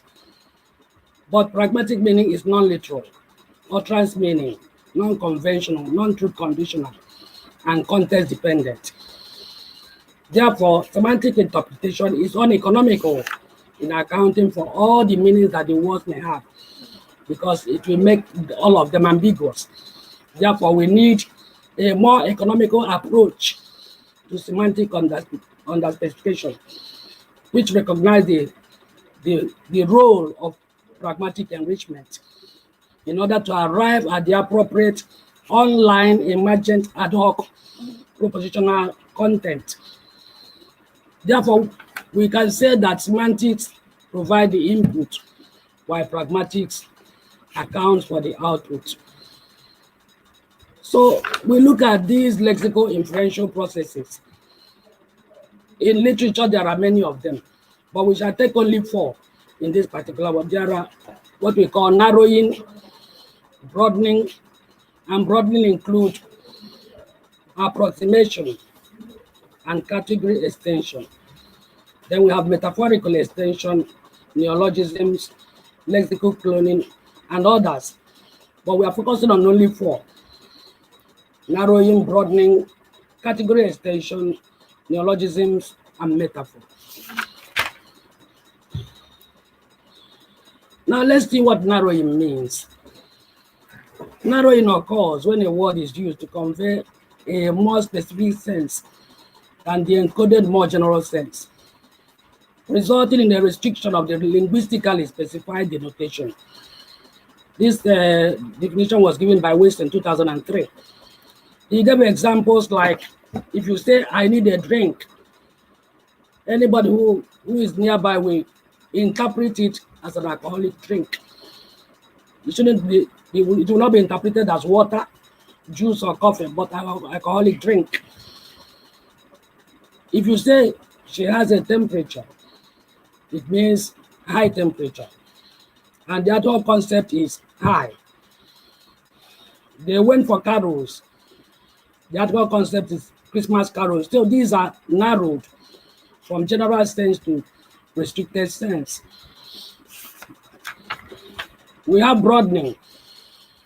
Extends the meaning of the linguistically encoded concept, resulting in article. So whereas narrowing restricts the meaning, broadening expands the meaning. And it has two types, approximation and category extension. We give examples of approximation as imprecise use of language. A word with a relatively strict sense is extended to an item that, strictly speaking, falls outside its linguistically specified denotation. That is approximately this.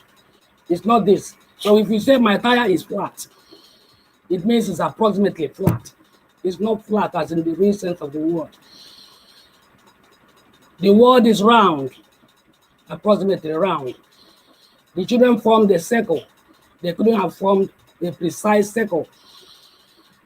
That is our table. So if somebody is pointing at a flat rock during a picnic, so we say that's our table. Table there is an actual concept to serve particular context. Then we have another aspect of category broadening, which is category extension. When you broaden a concept so that it gives a broader meaning, extending to other things that are contextually relevant to the properties inside the denotation. For instance, if you say my visit to the hospital today was a university of life, you have extended the meaning of university to the visit in the hospital. Let us not make our country another Bosnia. You have extended the meaning you want to convey to Bosnia, which we know by implication is conflict, maybe conflict prone or something like that. Then neologisms. These are newly formed lexical items emanating from productive and creative word formation rules. They are usually derived from word formation processes, as I said, coinages, acronyms, associations, compounding, reduplication, and so on. For instance, we have words like hypobians, which is an acronym with a suffix. We have one cited by one-time governor of Imo State, which is an Igbo word turned into English, Iberiberism. We know about that. And then there's one that has been accepted into Oxford Dictionary, which is Bucateria. These are all neologisms. We are going to look at how they are interpreted in lexical pragmatics. And then metaphor. We know that metaphor is a figurative use of language, and according to the Grice maxim, it involves a blatant violation of the quality maxim. But metaphor has interpretations that are relevant to our everyday use of language. For example, if you say that surgeon is a butcher, the concept butcher in reference to a surgeon calls to mind the ad hoc concept butcher. That is one who cuts up animal flesh callously. So we look at the theoretical basis of this work. There seems to be consensus among less-prac scholars on the choice of theories. For instance, Carston 2015 applied relevance theory on metaphor. Glocal 1998 used relevant theory and what he called bidirectional optimality theoretical pragmatics to study narrowing, approximation, and metaphorical extension. Blotner and Zivart 2009 applied three approaches: the neo-Grecian pragmatics, RT, and OTP. Wales in 2003 studied narrowing, approximation, and metaphorical extension using RT. Marenda Batala, 2004, studied concept narrowing and broadening located within hierarchy and neo-Grecian generalized conversational implication. And so on and so forth. There are so many of them that have studied lexical pragmatics. And I would like you to go to literature. There are many works on lexical pragmatics applying these theories that I have mentioned. But it looks like none have done these lexical pragmatic studies in the Nigerian context. So that is the point of difference between these study and ours. But we are going to use the neo-Grecian theories.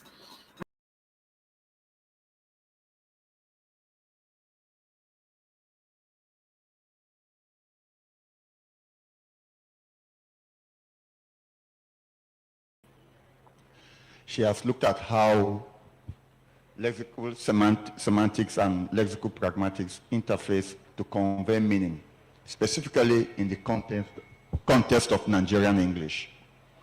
So we'll go ahead to take questions for our two speakers. We'll take two each. If you have more questions, you want to interact with them, they are available. So we'll take all the questions and they will respond accordingly.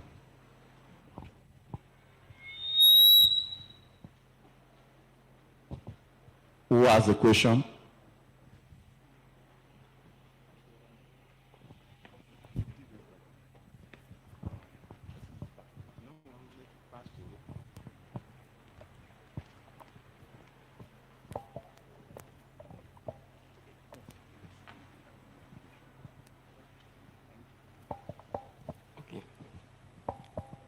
Thank you. From the two presentations, my question is directed to the two presenters. From the two presentations we have listened to, we can establish that both at the political setting and the medical setting, there are conspiracies against mankind. And there are media publications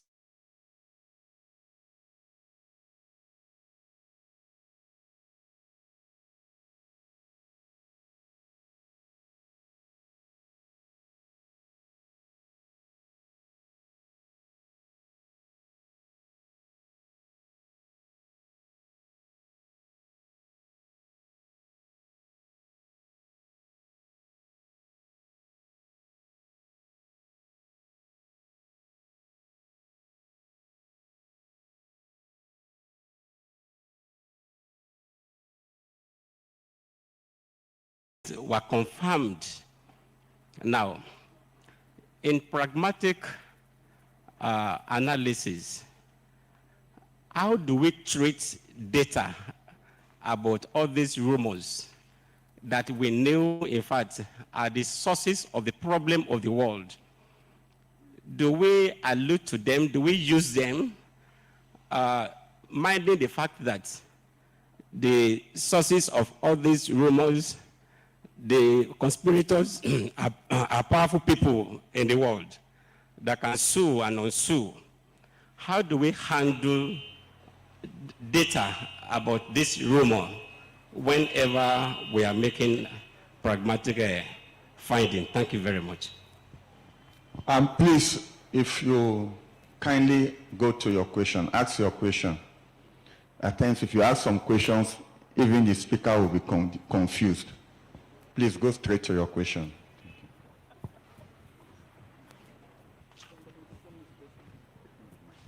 All right. My question actually is directed to Professor Chilua. So I want to be clear, sir.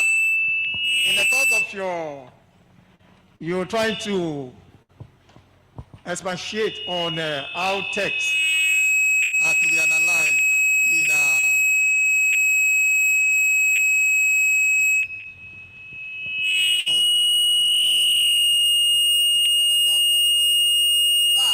you can hear me? Very good.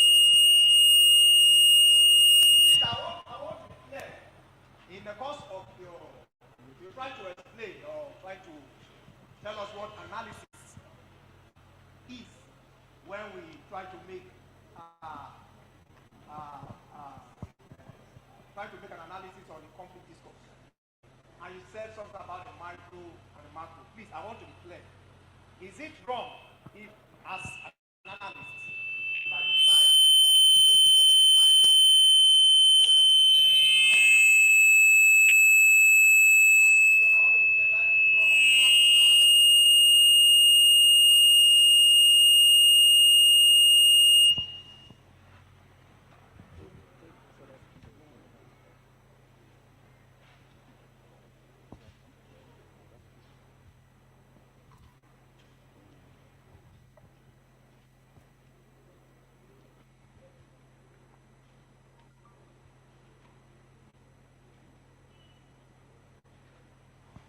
It's okay, thank you. Can I sit down? Okay. My own question is for Dr. Chinwe on lexical pragmatics. Can I go ahead? She's not here. Okay, I thought she's online. She's online? Oh, okay. It's okay. To Dr. Chinwe, considering you made an assertion that the semantics of lexical items, the meaning, the semantic cannot account for all the meaning of semantic or for all the meaning of the lexical items. But considering religious texts, for example, Bible, Quran, and the likes, wherein we are meant to make meaning or interpret meaning based on the lexical terms, knowing fully well that this religious text has their context, but in studying of religious languages, it has been based that you must base your meaning based on the lexical items. So how do we account for that? How do we push forth to say, okay, we can put forth the meaning beyond the lexical items? That's my question.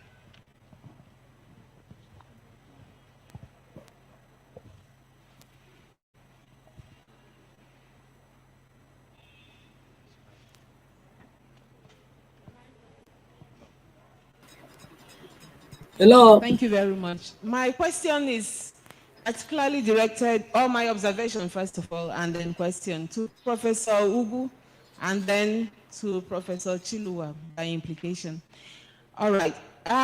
Professor Ugu's paper is so insightful, particularly at a time like this. You know, her presentation has made it very clear to me that where we are now is actually at the point of bio-war. Now the whole globe is encumbered with COVID pandemic. And the vaccine has come. And it's more like exactly maybe another data to her work, like an extension, because those who have even taken the vaccine are also reporting that it doesn't kill. It only just kind of helps to prevent. Now, if something doesn't kill, why are we bothered with it? When we already know that the herbs are helping. Now, if you're even in the USA, you will notice that there is no actual medication for the COVID, particularly for the Africans that were there. Many of them didn't get medical attention because when you go to the hospital, there is also discrimination of them selecting who to treat. Now, the Africans, most of them... Sorry, madam. No, I'm trying to get my premise. Sorry, please. You discussed that with her since it is an observation. No, please my question now is national. Ask your question, please. Okay, I needed to create the premise. All right, the question is, knowing that we are in a bio-war situation, how will her paper get to the government for them to know what is really happening so that the nation will not be forced to get into vaccines that are not working? Because the whole idea of vaccine is not helping. Some are even reacting to it. So why get the whole nation to it when we can use herbals that don't have side effects? Because it's a war. So we have to fight it by protecting our people. Thank you.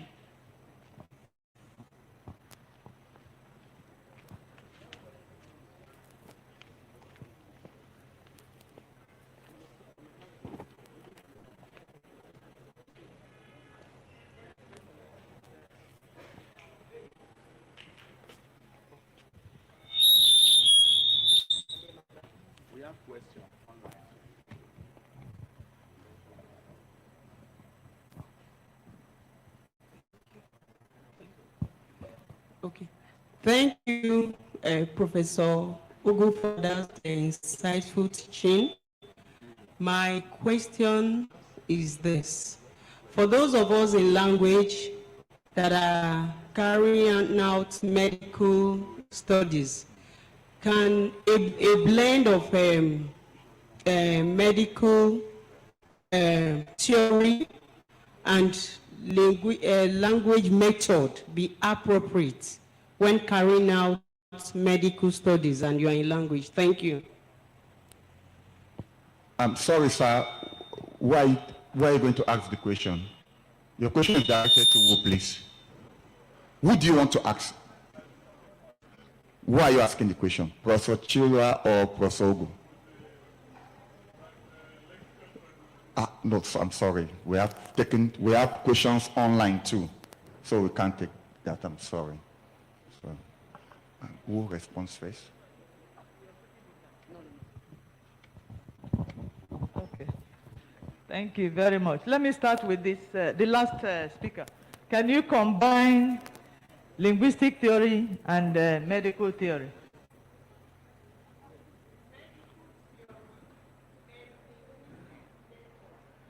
Okay, can you combine medical theory and linguistic method? Now, if you are making a study that transverses linguistic studies or pragmatic studies onto another field, you might need an expert in that field to give you a real background. But you can also use the theory if that theory is somehow located in any linguistic theory. If you look at all the linguistic theories, they really cover virtually all aspects of life. All aspects of life. So if you are picking any theory from law or from, make sure you understand the theory there. That's why you need an expert there. But if you don't, if you can't get, make sure you understand that theory. And that theory will also touch on the one that you know. Then the other person, VP, you were talking about vaccine. I tried as much as possible to remove everything about vaccines because it's a whole lot of study. It's a whole, it is bursting with semiotics or pragmatics analysis. So I just removed that. But let me ask, what is the essence of vaccine? The essence of vaccine is to activate your immunity. Everything concerning this COVID is about immunity. Immunity, which we or they in the traditional medicine discarded. They discarded it. So when we are talking about vaccine, we are saying that when you are given vaccine, the vaccine will activate your immunity. But there is still an alternative. The alternative is to activate your immunity through diet, through what do you call it? Sunlight. And in fact, a total lifestyle change can do this. A total lifestyle change can do it. But if I say that, I will say it with a tongue in my cheek anyway, that whoever is bringing the vaccine method is not actually, or it doesn't seem that the person is trying to save humanity. The actual thing behind it is hidden. It's quite unknown. But we know. We all know that it's unknown. What is it? Finance. Money. Cash. Otherwise, why wouldn't philanthropic organizations come and take all these people that are destitute here and feed them? Why produce vaccine to cure them? And like you rightly said, the vaccine will not prevent COVID. It has been established. But it will, according to them, it will not make you very sick. You get COVID. So in other words, it is your immunity that they are all depending on. The question now is, should we boost our immunities drug? Or should you boost your immunities with diet, sleep, exercise, and other lifestyle changes? Father. Then the other man about controversy. Controversy issues. Okay, you're not listening. Controversy issues, yes. You see, when you put anything out, it becomes a public thing. And like Professor Chilwa mentioned, which was also in that my text, but I didn't quite get to that level. I didn't quite get to that level. A controversial text, you don't have to be judgmental. Sure.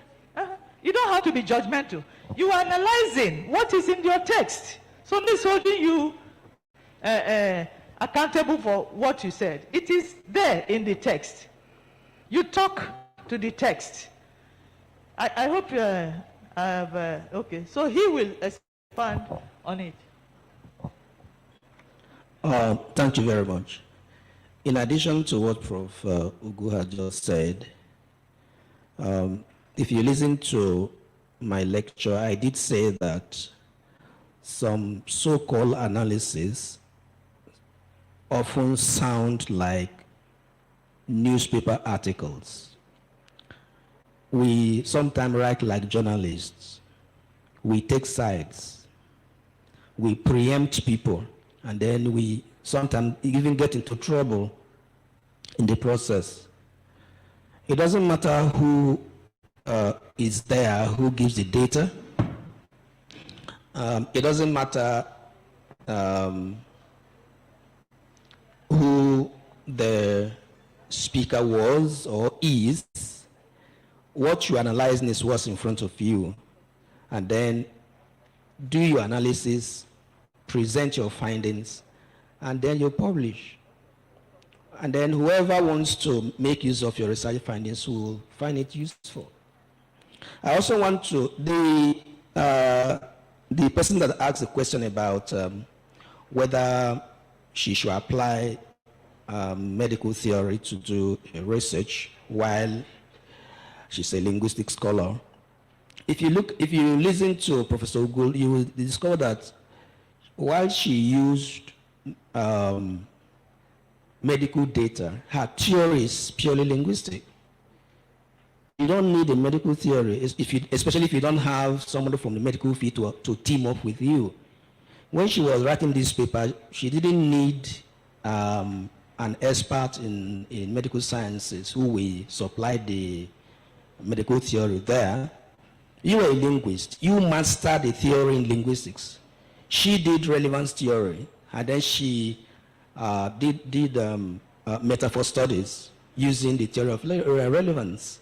I think that's all you need. So you don't, if you are studying legal data, you don't need a theory of law or a lawyer to help you to interpret the data. You do linguistics. If you are doing conversational analysis, take a theory from conversational analysis. If you are doing discourse, take a theory from discourse analysis. Forget about the other one. Just get your data and then you analyze. All right, now, macro analysis. Van Dyck warned, it's not me now, Van Dyck, to many of us who are critical discourse analysts, is our big man of critical discourse analysis. He warned us against stopping at the level of micro analysis. That's just the beginning. And on the other hand, too, you do not leave out the macro analysis and then concentrate on macro. Some of my students, PhD, masters, when they do analysis according to them, again, I call them, don't forget you are in linguistics. You are not in sociology. You are not in political science. You are writing like a political scientist. What makes you a linguist? How do we present your work as coming from the Department of Linguistics, Literature, or Literary Studies? It's because of the interest of that study in linguistics. in linguistic studies. So that's where the micro analysis comes in. When we look at vocabulary, choice of vocabulary, we look at syntactic structures, right? If you are doing CDA, you are looking at passivization, you are looking at nominalization. These are micro analysis. But you now have to relate it to the context. What problem are you trying to solve from your study? I did say that time has passed when linguistic analysis is just a question of studying grammar. Fine. If that's what you are studying, you have your research questions, you want to supply evidence of data in respect to grammatic structures, okay. But if you are doing discourse analysis, you are doing language in context. If you are doing CDA, you are looking at power asymmetry, you are looking at ideological perspectives, you are looking at representations that have bias, elements of bias. So that is why the context is important. So we are saying that as linguists, we are now engaged in social debates, international debates. Okay, linguists are studying about food security, medical sciences, law, political sciences. And people are wondering, so you mean linguists, do they do this? We say, yes, we do. So we bring linguistics and then we apply it to social analysis. That's what makes discourse analysis discourse. Please note that when we say discourse analysis or pragmatic, there are theories of discourse. You may do a thematic analysis. You may do interactional social linguistics. You may do multimodal discourse analysis. You may do, there are other forms of discourse analysis, and then of course CDA, which many of us are now doing. Please note that CDA is not all about discourse analysis. We have other variants of discourse analysis, but unfortunately many people now don't even do the normal lexical analysis or thematic studies or genre analysis. I hardly see genre analysis, but that's discourse analysis also. Everybody is now doing CDA. CDA is just a branch of discourse analysis. Let's try to do other forms of discourse analysis, like conversation, like multimodal discourse, like genre analysis, even thematic studies. These are all forms of discourse analysis. Let's do it. So I see some people send papers to our journals, and sometimes when they are rejected, they are worried. And the truth is this, that the kind of analysis you are doing there, some say they will introduce discourse analysis and then they go into something else. Some will introduce a type of discourse, they go into CDA. We say no, understand the theory, understand the methodology, and that's why we are all here. And I'm glad that the two papers, yesterday's papers and the ones of today, we hope to get them published in our journal so that we read them. And then if we have further questions, of course, you get across to us or our lecturers who will assist us. So, sir, my answer finally is no. Don't stop at micro analysis. That is just one level of analysis. Until you apply that thing to macro, contextual studies, then, of course, if it's a journal paper, we send it back to you and say, complete analysis. You've not finished. So that's exactly what we are trying to do here. Thank you very much for the... Thank you so much, sir. I guess that we've really benefited. I have benefited a lot, and I guess we'll take what we've learned today to go and improve on our scholarship and do better work. So we'll listen to the ICT man, please. Dr. Ezefika has two questions. One is online and one is from here. So let her please respond to those questions.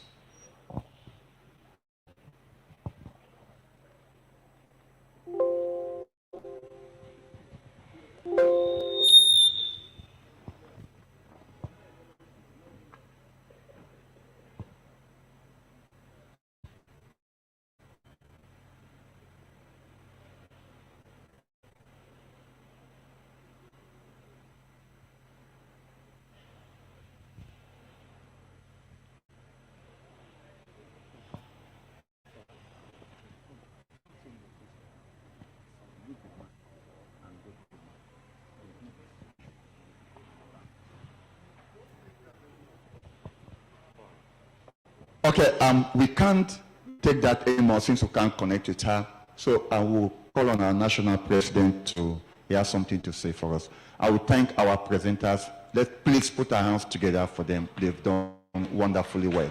Thanks. Thank you. Well, I would say that not only the presenters that have done very well, but before I say the next thing, could we clap again for the presenters? They have really proved to be much of their disciplines. Thank you very much. The MC has done very well. It's an emergency MC, yet he has proved to be a prepared MC. Thank you. Now, because we don't have much time, simply because we have to start very late, and yet we are like a plane that is taking off very late and yet must catch up with the time. Otherwise, it may have a hazard on the road or, on air. We would have to really collapse a number of things or quickly do some things that may be like putting things over each other or one another. So we would have to move straight on to the next activities, which will be announced by the NOC chair. But before then, I just want to make a few clarifications. Now, today, what I want to emphasize is the activity between 4 p.m. and 5:30 p.m. Now, then, we are supposed to have special sessions for PhD students and scholars, where at that time, we will not be able to take parallel sessions, except we have outstanding cases that we may have to arrange separately. At this point, two things, basic things will be happening.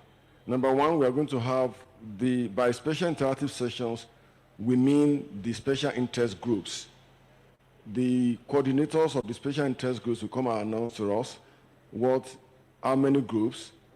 Dr. Mbisike is in charge of the National Special Interest Group, but for this conference, it is Professor Shumbade that will be in charge, but Dr. Mbisike would actually coordinate that with them when they get to the field. So we are going to have the special interactive sessions in parallel with the data sessions for PhD students. So while the special interest group meetings are going on, we are going to be having the data sessions for PhD students. So if you are a PhD student and you are interested in discussing your work, you will be expected to move to the computer room where transmission will take place. It's going to be virtual. It's going to be blended, it's going to be physical, you are there, but some other people are also seeing you from all over the world. We want to discuss your data. We want to put you through in several aspects of the work. So we want to showcase what we do. So you are going to be in that room, but at the same time, others will have to be in the special interest group meetings. And all of them will be happening at the same time. But if you have outstanding cases from the parallel sessions, the chairs could arrange special meetings within that time, but it should not affect the special interest group meetings. So I'm going to stop here and invite Professor Shumbade to talk about the special interest group meetings. Thank you very much.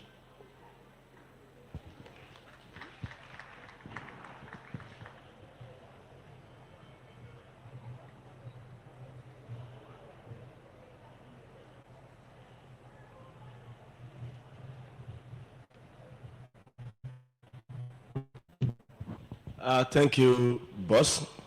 Thank you, eminent professors here present. And thank you, ladies and gentlemen. Now, the president has explained to us that we would be falling into different special interest groups. Now, by these special interest groups, what we are trying to say would address some of the questions people have asked. Somebody did ask a question on whether it is possible to carry out a medical study or a linguistic study using medical theories. So, aspect of this will address that. Our idea of special interest groups would be what we call discursive domains especially at the micro level. And that discursive domain will give us the journey from which you can look at your work. And by that we mean what could represent your data in a particular work you want to do. So what will now eventually make it a linguistic study will now be what tools of language you are now using to interrogate, investigate, or explore the data. So because many of us are interested in saying medical issues, conflict issues, political issues, legal issues, we have, for the purpose of this brainstorming session, come up with 7 different special interest groups. So people will be expected to join whichever of the classes they would prefer. Now we will have 7 different halls where these interest groups will be having their discussions simultaneously. So the first will be what we call medical discourse, and that would be anchored or coordinated by Professor Debumi, the president of PrAN himself. Then the second one would be the one we have called medical stroke political discourse. Media stroke political discourse. The first was medical discourse, and the second is media stroke political discourse. We will try to label the halls where these interest groups will be having their discussions so that we would know exactly which of the halls to go into. Then it will be anchored by Professor Ibileye, another intellectual juggernaut in discourse and pragmatics. We have the third being literary discourse, and that will be anchored by Professor Shumbade and Dr. Romanos Abo. The fourth will be cultural stroke religious discourse, and that will be anchored by Dr. Lutayo Grace of Bowen University. The fifth would be legal discourse, and that will be handled by Dr. Chuka Onoye. The sixth will be what we call societal pragmatics, and of course this will encompass all other forms of discourses that engage the use of language in context in the society very broadly. So other issues such as conflict discourse, peace discourse, and other ones will come under this. So as against the 7 interest groups we initially proposed, we eventually came up with these 6, of course, after recategorizing the 7th one as being inclusive under societal pragmatics. So 6 interest groups will be available. So we can fall into any of the categories we want. Now let me provide a general brief. And the general brief would be for the benefit of the participants broadly, including the anchor of each of the groups. What we were expected to see is when we pick a particular interest group, for instance, whether from the orthodox medicine or the traditional medicine, okay, the discourse that we make use of has become a domain of discussion, right? And of course, we are saying that we are looking at it at the micro level of the journey being what could represent a data for our work. We would be expected that we look at one, the nature of the discourse with respect to its definition, so that we now begin to have a clearer picture of what the discursive domain is about. How do we say that we want to conceptually clarify the domain? Okay. Then the second thing we would be expected to be exposed to will border on the nature of the domain with respect to its features. Okay. Now we're talking about characterization of the domain, and that will lead to the discussion of features such as agency that will involve participants, people. Beyond people, agency would also cover instrument and other important feature of the domain. The third issue that will be necessary in the discussion of each of the domains will be the methodological perspectives that are very relevant within the domain. So, for example, someone who does a work that requires recording, of course, would have to use a methodological perspective that borders on recording. And someone else might just need to just extract data and use. So we will see what methodological perspectives are relevant to respective domain as it might be. Then we would also be exposed to what the nature of the data would be so that you know exactly what kind of data you can use. Okay? Then also very importantly, we would be exposed to the understanding of the kind of analysis that they do in the particular domain you are interested in as your special group. And what do we mean? In pragmatics, as all we are discussing to be related to, we will be expected to look at understanding of those methodology in terms of whether they are bottom-up, whether they are top-bottom, whether they are both. Okay? Of course, your anchors would explicate all this. And very lastly, what is the current issue in whatever domain that you have chosen? So, having provided this brief, we would be expecting all in groups we are interested in. It promises to be very educative and robust brainstorming session. Thank you, as we expect to see you there.